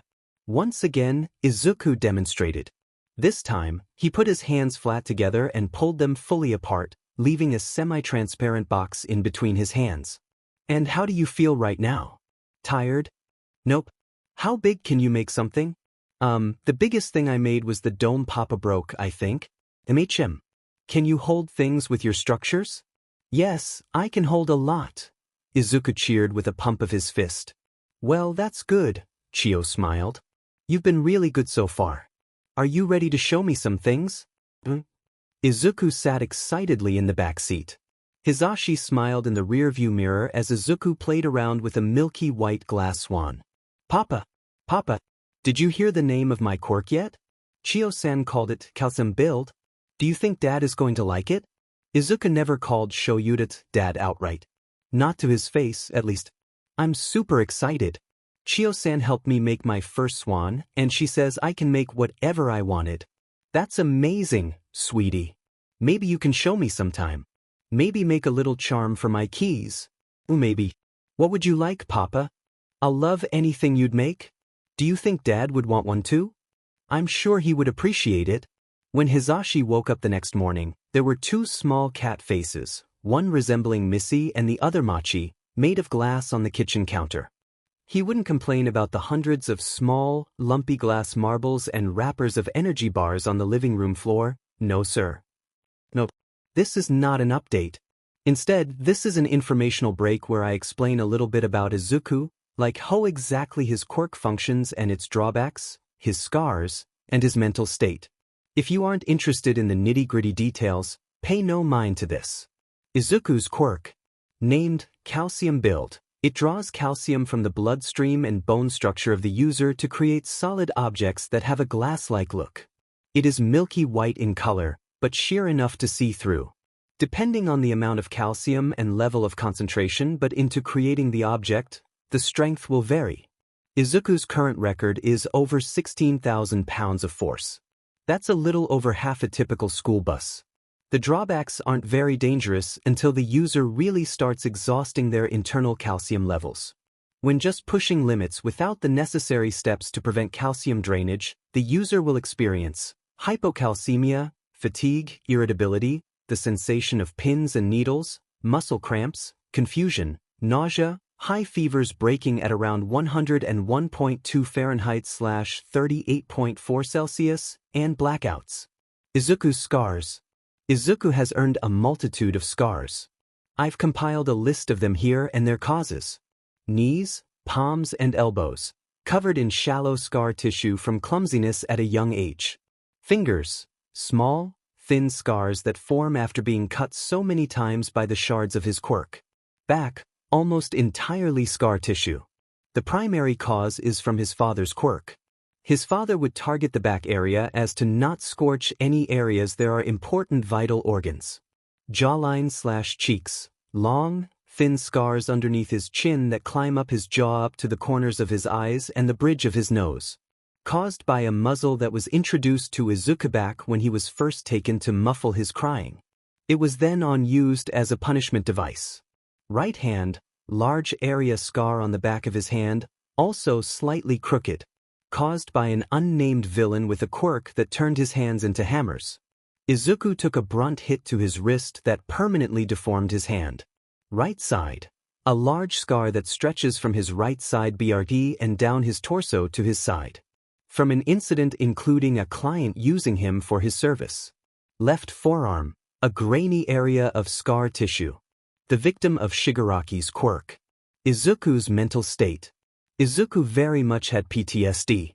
To be more specific, Izuku copes with his PTSD with regression, which is a temporary or long-term reversion where a person takes on childish mannerisms as a way of coping with certain mental issues. Izuku is, in this story, 13 going on 14, though he acts a lot how a 5-year-old would. Izuku did not get a proper education while he was with his father, and thus he doesn't know basic skills teens his age would. He never learned how to grow up and didn't have the proper developmental milestones most people his age have. Izuku has, basically, the education equal to that of a kindergartner. Izuku also has separation anxiety. This is more prominent in his relationship to Hisashi, whom he latched onto the moment Hisashi had saved him. Because of his deprecation of basic affection, he emotionally attached onto Hisashi's person as a way to cope with a changing environment. Note that this is certainly unhealthy and will definitely be addressed in a later chapter. If you have any more question or need to correct me, please let me know in the comments. Later, kiddos. 3-chapter text. Mr. Aizawa, I'm glad to see you'll be teaching again this year. The white rodent blew over the top of the teacup in his paws. But of course, you know that's not why I invited you here. It's about Izuku, isn't it? Shoyuta questioned while folding his hands. The Ravenet's own cup of tea sat in the coffee table between the two. Yes, it is. I have a proposition on what to do with your son. A proposition on what to do with your son during the school year. And what would you suggest for my son? You and Yamada will both be teaching, yes? And you don't have an available pro hero to look after your son, yes? What makes you think he needs to be watched by a pro hero? Yamada rescued him from a drag cartel. Evidence also suggests that he belongs to a higher power in the underground. You're too smart to think otherwise, Aizawa. Shoyuta clicked his tongue. So, what are you scheming? I'd suggest taking your son here to UA. Shoyuta blinked. Of course, he would have to learn about school settings. I'm willing to let Izuku have free reign of the school as long as he isn't a disturbance. He'd be treated as a normal student, though he isn't required to attend lessons, though I'd think that wouldn't be a problem since, from what I've heard, he's already extremely attached to you and Yamada. And I assume I'd owe you a favor? Yes. Shoyuta weighed his options. Honestly, letting Izuku come with him to UA seemed like the best option, though he was still skeptical. I'll have to talk about it with Hisashi. Understandable. I'd like to let Izuku explore campus on the entrance exam day, if you do decide to let him attend as a special resident. Sure. Now, please spend the rest of our time listening to why I think the government is corrupt. With a heart full of justice. The jingle of a hero program for kids played in the living room. Machi sat in the lap of the teenager who sang along with the tune. All might, all might, all might. The greenet giggled at the jittery feeling in his chest. He was smiling so much lately that his cheeks were sore. Machi was really warm in his lap, and Missy had made home underneath the coffee table. There was jingling in the door, and Izuku's head snapped over to the noise. He nudged Machi off of his lap and ran to the room next to his. Papa, Daddy's home, he called into his parents' closed door before running over to the front door himself. Once it was wide enough, Izuku didn't hesitate to attack the person on the other side with a vicious tackle-hug combo. Same-ish. Izuku cheered loudly, rubbing his nose into his dad's chest. A low chuckle was his reward. Oh no, how devastating, Shoyuta said flatly, though his mouth was quirked up. How shall I ever recover from this fierce attack? Shoulda. Shoyuta made a little oof as another body crashed into his. He was so focused on humoring his son that he didn't notice Hisashi come up. Shoyuta, you need to save me. I've been doing paperwork all day and my back is so sore. That sounds like a you problem, Shoyuta grumbled, pushing off the two boys his person and entering the apartment. Their two cats came scampering and already started to try and weave through the legs off all three residents. Izuku, you can go back to your show real quick, yeah? Oh yeah, Izuku said happily before he quickly picked up Machi and walked back to the living space while singing, with a heart full of justice. Hisashi smiled momentarily before it fell into something more strained. So, what did he want? The blonde questioned quietly. Shoyuta breathed out heavily. He wants Izuku to attend UA as a special resident or whatever. Why is that? I don't know. I personally think he's just building up on favors. He doesn't seem like the type to let in the child of a, most likely dangerous, villain into a hero's school for a favor. Show you decide again. He needed caffeine. You're probably right. I'm always right, dear, Hizashi chuckled before pressing a quick peck to the ravenet's lips. Now, there's coffee in the cupboards. I can put on the kettle while you shower. I love you so much. I know. Izuku's lips purse outward, feeling intimidated by the large building in front of him. It was odd enough to be woken up so earlier by his dad, but being pushed into the car at, what's 6 o'clock? This was very unusual. The tight grip on his dad's hand was only slightly comforting at this point. Where are we? Do you remember us talking to you about going to school? A little bit. Well, we're meeting someone who's going to let you go to school here. Oh, I can go to school now? Izuku's mood had now considerably brightened. He hadn't been to school in so long. He doesn't remember what it was like, going to school. From what Papa had said, it should be super fun. He's already really smart, and now he can be even smarter. Izuku started to look around more animatedly around the outside campus as they walked down the walkway to the front gates. He now took notice of the growing amount of people around his age coming into the building. Why are there a lot of people here? They're trying to get into the school too. Do I have to try too? No. But that's unfair, isn't it? A lot of things are. Izuku was shepherded by his dad down a hallway that didn't have any people in it. It was, in all honesty, terrifying. It's quiet. Nothing but the tap, tap, tap of their shoes. Are we going far? No. Tap, tap, tap. Are we going to see someone nice? They're nice enough. Tap, tap, tap. Izuku's wrists were itching. That was weird to feel, since Izuku's wrists weren't itchy for the longest time. He flexed his fingers a bit to try and ward away the feeling. Izuku was just about to itch it when Dad put a hand on his shoulder. We're here. Izuku blinked slowly before looking to the door. Principal's office. Shoyuta blinked in return before pushing open the door. Aizawa. Nice to see you. This is Izuku-san, yes? Nedzu. Now please. Sit down, sit down. You wouldn't care for tea, wouldn't you? Izuku reached and gripped onto Shuta's hand as they walked to the seats set in front of Nedzu's desk. I think we're fine, Nedzu. Nedzu nodded and folded his hands. Izuku didn't like how he was constantly smiling. Now on to introductions. Nedzu cheered and the rodent stepped onto the desk. Am I a mouse? A rat? A bear? No one knows.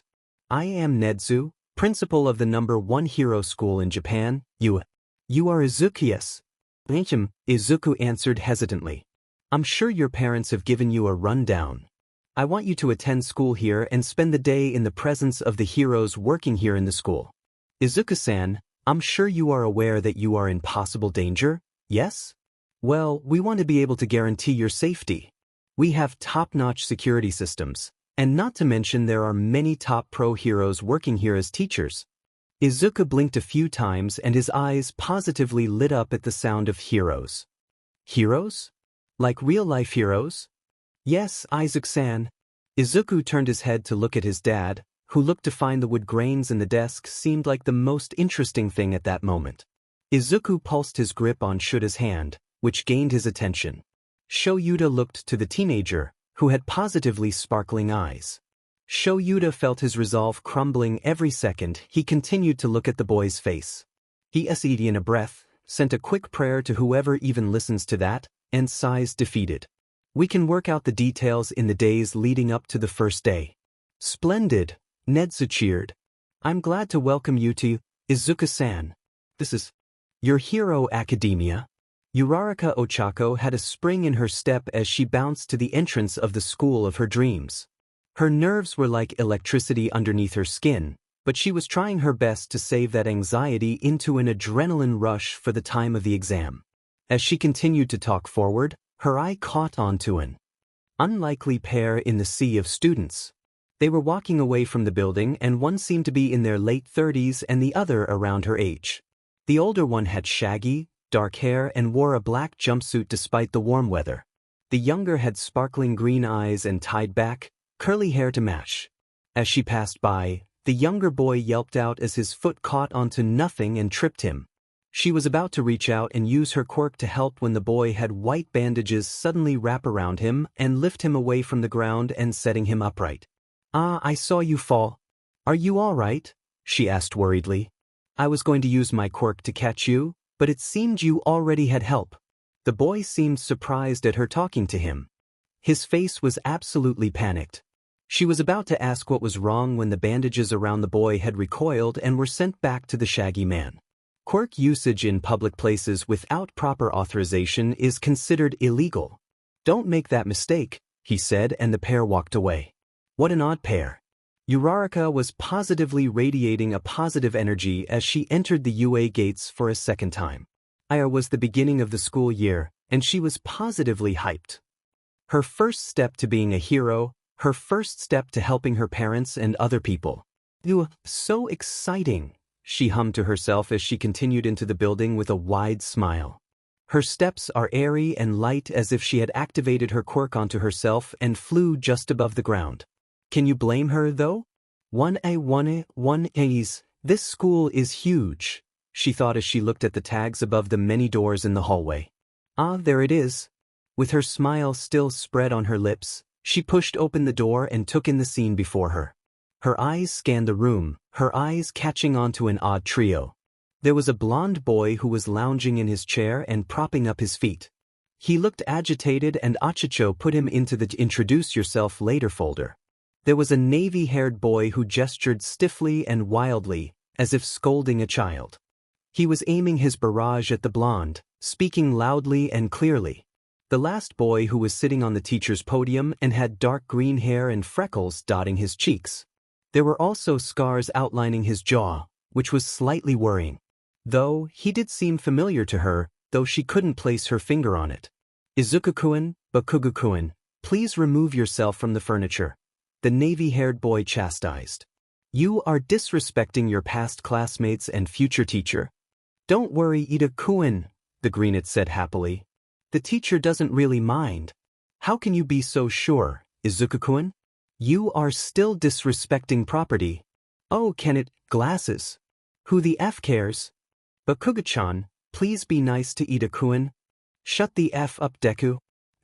That's not my name, Bakugou-chan, we talked earlier. If you came here to socialize, then you'd best be on your way out." Ochako squealed in acute fear when a deep voice came from behind her. She turned on her heel to see. A caterpillar. "It took you 6 seconds to quiet down." "Not the worst, but could definitely better. I am your homeroom teacher, and you shall refer to me as Aizawa-sensei. Everyone, change into the gym uniforms in the locker rooms and meet me in the field outside. Izuku, come with me." "Okay." Ochako raised an eyebrow as the green-haired boy jumped off the podium and walked up to their homeroom teacher. So that one was Izuku. Did he not have to change? Well, get to it, Aizawa-sensei glared at the students. "Why, yes, sir." "Izuku, can you please demonstrate?" "Okay." Izuku cheered in response. He took the ball from his dad's outstretched hand and practically skipped to the drawn circle. Once he did step to the circle, his lips pursed. He had to get creative here. Papa had been helping him with his creativity a bit since he started trying to work out his quirk a bit. He tossed the ball a few times in his hand. A metaphorical light bulb lit up in his head. He held out one hand and activated his quirk. As the solid material built up, Izuku tossed the ball as high in the air as he could. Just as it deceased, a makeshift board was in his hands and he swung hard enough it flew an impressive 427 feet. Aizawa nodded in his approval and faced the rest of the students. "Oh man, this looks like so much fun," a redhead in the crowd had shouted. "Funya?" "Then one more thing," Aizawa started and his trademark Totoro-like smile stretched across his face. "The person in last place will be judged to have no potential and will be expelled. Now, continue on." Expulsion on the first day? That's so harsh. How unfair. Well, the world of heroing is unfair. Natural disasters, quirk matchups, the like. Now, get your buttes into high gear. "Man, sensei is really scary," a blonde in the crowd of students groaned. Izuku liked the black streak he had going on. Was that natural? How would that be possible? Izuku's own roots were darker than the rest of his hair, but having a perfectly clean shape in the center? Kinda weird. Izuku let out a surprised eep when a white scarf lightly smacked the back of his head. Izuku, you are dismissed. Hisashi mentioned he wanted some help with sorting his outline. Okay. Izuku skipped back to the building, receiving a lot of odd stares. Wait, Izuku doesn't have to participate? Talk about favoritism.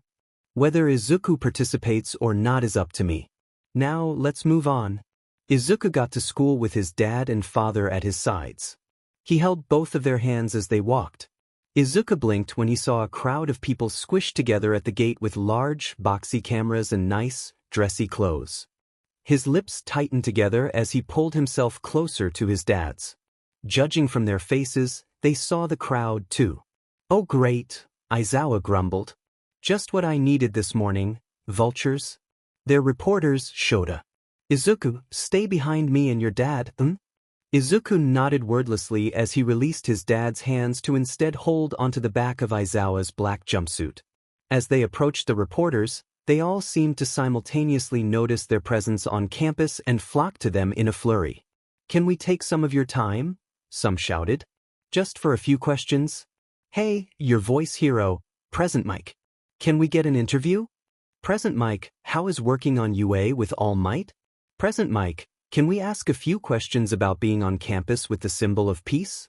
Excuse me, listeners, Mike said cheerily, though Izuku could hear the irritation. My coworker and I need to go in for work. Unfortunately, I cannot say I've worked directly with All Might.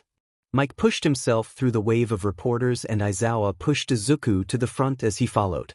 Izuku tried to sink into his dad's chest as far as he could. The reporters were all so loud. After what felt like an eternity, they pushed out from the wall and up to the gates. Before heading into the building though, Aizawa turned around to face the reporters. I know you've been keeping the student from reaching their classes, and it is illegal to hold back minors for interviews without the permission of their guardians.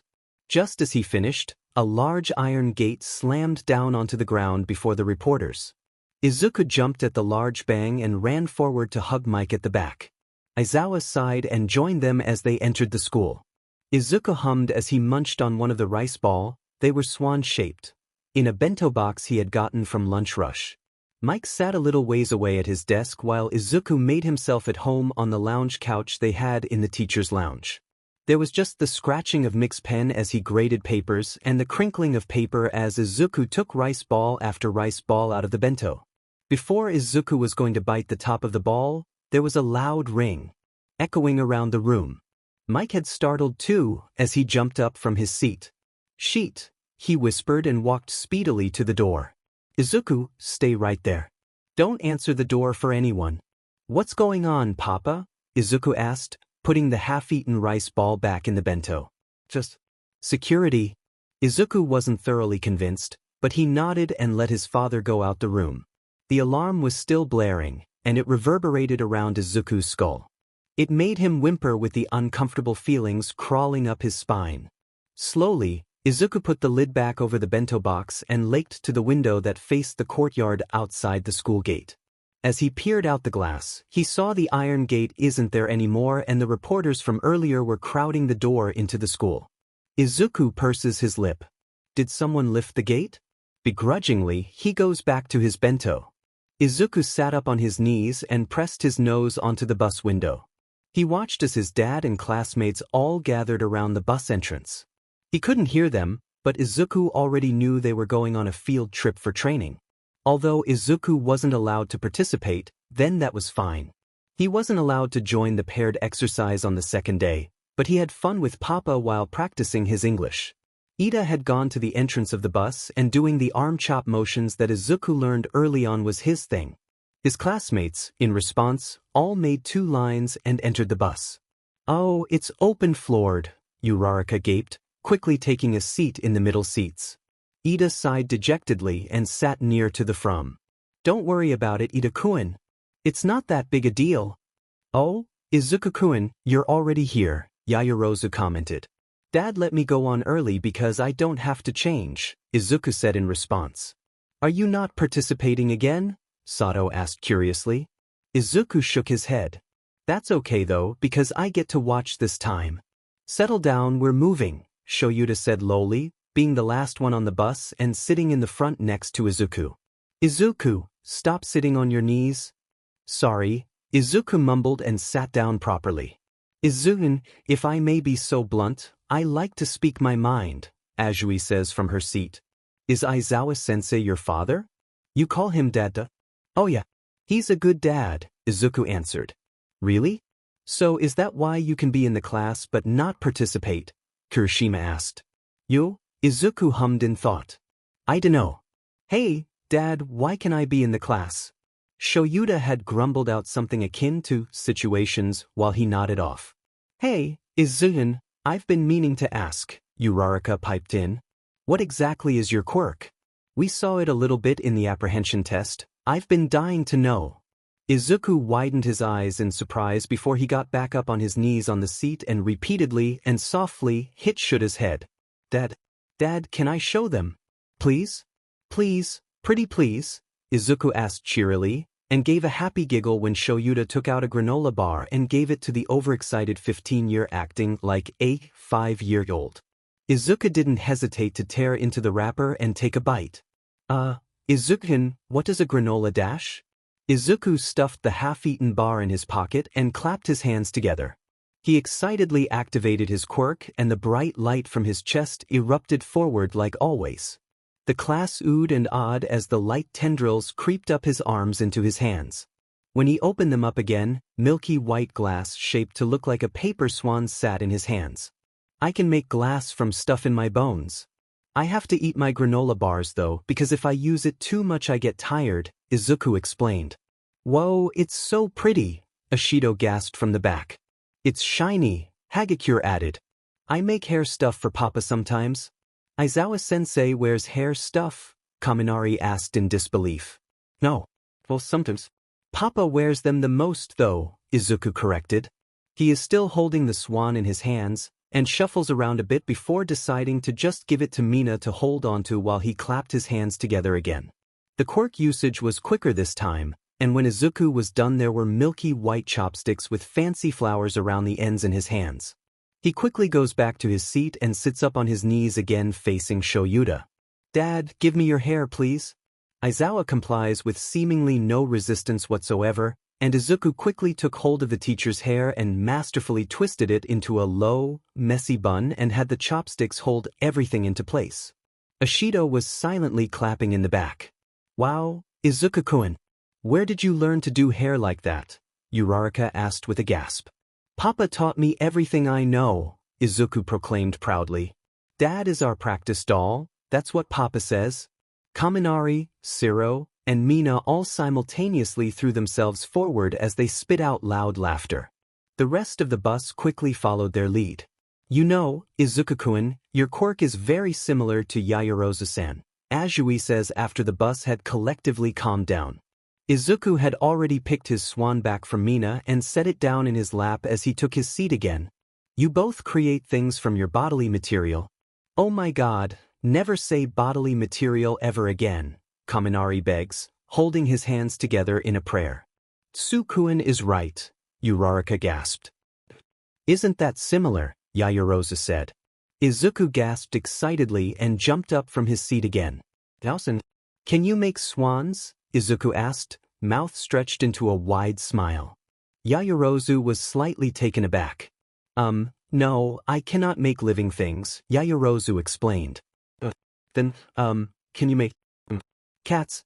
Yaoyorozu and Izuku went back and forth about this for a while, until Shoyuta raised a hand to silence the class.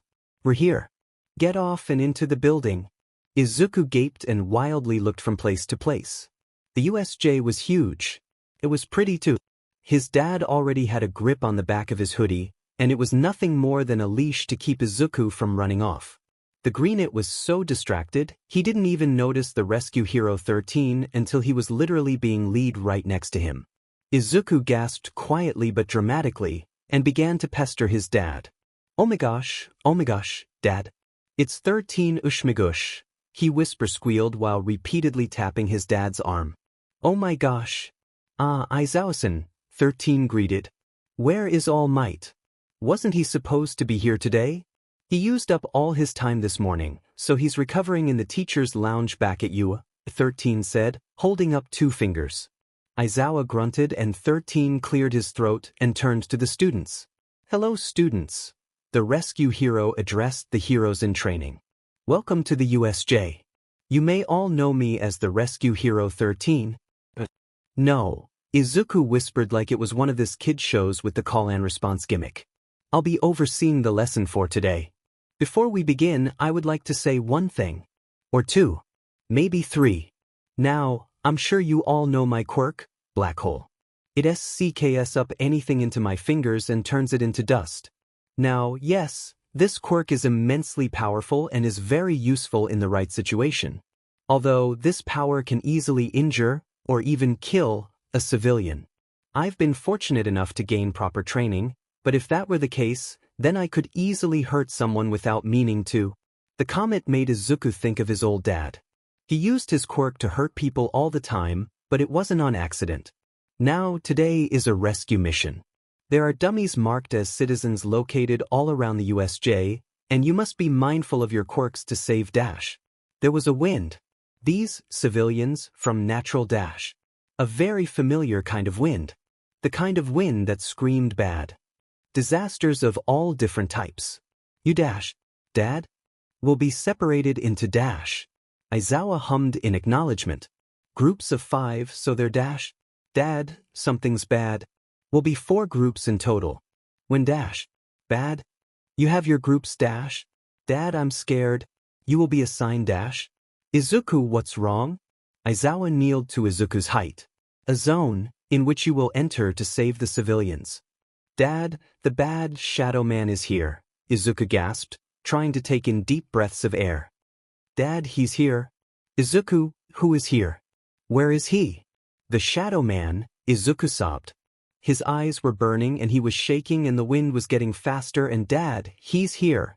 A dark mass appeared in the center of the courtyard and spread to cover the fountain in black shadow. Dad, I'm scared, I don't want to go back Dash. Sheet. Izuku listened Dash. It was spitting out people now. People of all sizes and colors and God, they're all here and scary. Izuku, just breathe, okay? 13, get the kids back to the bus. Those are villains. Izuku, go back to the bus okay Dash? No, don't make me leave, Izuku cried, surging forward to grip onto his dad's jumpsuit. I don't want them to take me back, they'll take me back if you go, please, I don't want to go back to my old dad. You and Papa are so much nicer Dash. Sheet, Yaoyorozu, get Izuku back to the bus. Weiss-sensei. A pair of hands rested gently onto Izuku's shoulders and tried to coax him away from the comforting presence of his father, but he threw his arm back to try and knock them away. No, Izuku screamed as his arms were grabbed and he was firmly taken away from his dad. No, Dad. Don't leave, they're gonna do bad things. Izuku-kun, please come on. Yaoyorozu's soothing tone said as she led him back to the entrance. No, they're going to take Dad Dash. Izuku, be good for Papa until I get back, Aizawa said lowly before turning to the courtyard and running into the fray. Dad. Izuku-kun, we have to go. Aizawa-sensei will be fine, just trust him. Izuku stopped fighting Yaoyorozu's grip momentarily to watch his dad kick a guy in the face and knock a few heads together. He swallowed before nodding to Yaoyorozu and began to run with the rest of his class. Though, it was all in vain as they were stopped in their tracks when black smoke emerged from nowhere. Izuku gasped and fell backward in his surprise. He watched in absolute horror as the shadows manifested to show a neck piece and glowing yellow eyes. Greetings. We are the League of Villains, the mist said. It was to our understanding that All Might was supposed to be here today. Was our information incorrect? Izuku's pupils began to burn with held-back tears widened almost impossibly wide when the yellow eyes locked onto him. He knew they were on him, he knew what it was like. Ah, the shadow said. Shield. It's a pleasure to see you again. Shigaraki had thought you to have died. And no, Izuku said quietly, backing up from the shadow. Izuku? Who is this dude? Kirishima asked from the front, his hardened arms positioned into a battle-ready X. Izuku? What an interesting thing. Though you are an unexpected factor, I'm sure that Shigaraki would be pleased to see you alive. Izuku, what is this guy talking about? Jair asked, turning back to the greenet. And no, I don't want to, Izuku screamed in retaliation. Papa saved me, he said I never had to go back. I don't have to listen to you anymore. Not old dad or sensei or Shigaraki either. The mist stayed silent. He then closed his eyes and chuckled. Refusal. It is such a difference from when we saw you last. Well, though our chat has been pleasant, I have a job to carry out. The mist from the man's body spread around the entrance, completely trapping Izuku and all of his classmates inside. That job is to scatter you and torture you to death. Izuku looked on in nothing but petrifying horror as Bakugou charged at the black mist with Kirishima tied tightly to his side. As they charged, the black mist had spread to encircle the entire class into a shadowy dome, encasing them in inescapable danger. Bakugou was the first one to be completely engulfed, Kirishima falling shortly after. Katsuki-chan! Izuku screamed, reaching his hand forward as they barreled into the inky mog. Kirishima-kun! Izuku! Uraraka shouted from beside him. Izuku quickly snapped his head to the side to see Uraraka reaching out to him. Izuku quickly grabbed her hand and suddenly he was falling. Izuku screamed and tightened his grip on Uraraka's hand. Hold on, Uraraka grunted, using all of her strength to try and hoist Izuku out of the hole. Izuku tried to reach his other arm up to grab her, but it felt like he was actually being sucked in. Izuku! Izuku's hand slipped and he was plunged into the darkness. The hole he fell into closed up and he watched as Uraraka's horror-stricken face screams out to him once more before completely fading away. And he's back. He's back with them. Dad said he wouldn't go back. Papa said he wouldn't go back. The dog man said he couldn't go back. Chio-chan said he couldn't go back. He didn't want to go back. He let out an oof when he landed on solid ground. It was bright again, almost too bright. Despite for being in the dark haziness for only a second or two, it really messed up his eyes. Izuku stiffened from where he sat and slowly turned his head. On the fountain he saw in the courtyard, he was standing. Shield? What a power-up! No, Izuku breathed, backing up on his hands. No, I can't be here right now. Izuku screamed again when Shigaraki lunged forward, grabbing onto the front of his All Might hoodie without his ring finger. Well, out with it, how does it feel? Escaping, feeling the few bits of sunlight? Escaping the league? And no, Izuku cried, trying to wrench Shigaraki's hand off of the hoodie. I don't want to. You look to have forgotten the rules, Shield. Izuku gasped when Shigaraki pressed down his ring finger to the fabric and his hoodie started to crumble away. You don't have a choice, Dash. Step away from my son. The front of Izuku's hoodie completely crumbled at this point and he was dropped to the ground. He turned his head.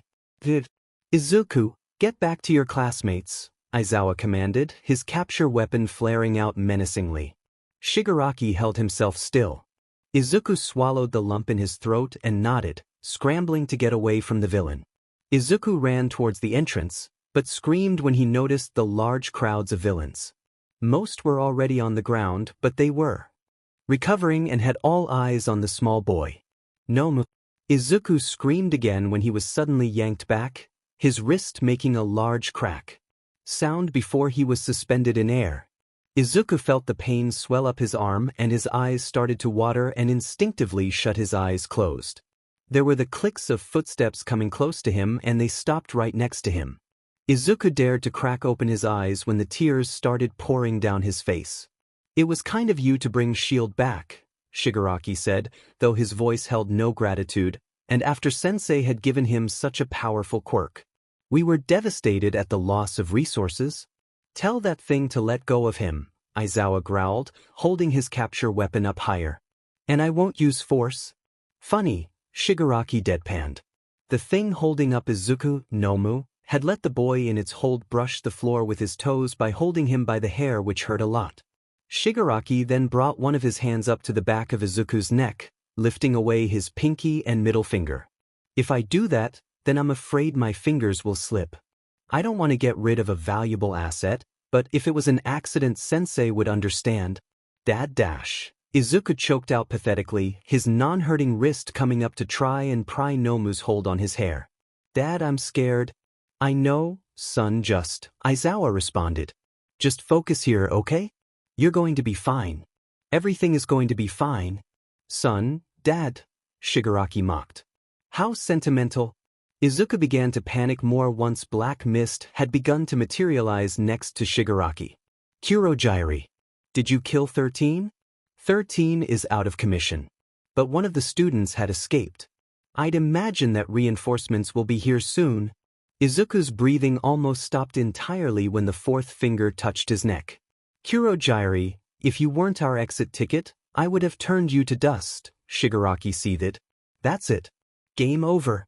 Izuku spared a glance to look at Shigaraki, but his veins turned icy when he caught Shigaraki's eye. Well, it wasn't all for nothing. We got our shield back. Nomu. Izuku felt the headache rushing to him all at once when the Nomu released his hair and he crumpled to the ground. Shigaraki had taken his hand off Izuku's neck, but now held his middle finger and forefinger on his back. Take care of Eraserhead, Shigaraki finished, and Izuku froze up for the second time. The Nomu had moved with such speed that when Izuku blinked, it was already holding his dad. Dad! Izuku cried when the Nomu grabbed Aizawa's head and slammed it down onto the pavement hard enough to crack it. Aizawa cried out in pain, but stiffed it in the concrete to not worry his son. Izuku, go dash! Nomu! Aizawa screamed out again when his arm was broken like a toothpick, the bones snapping in the center. Izuku's eyes had widened in horror.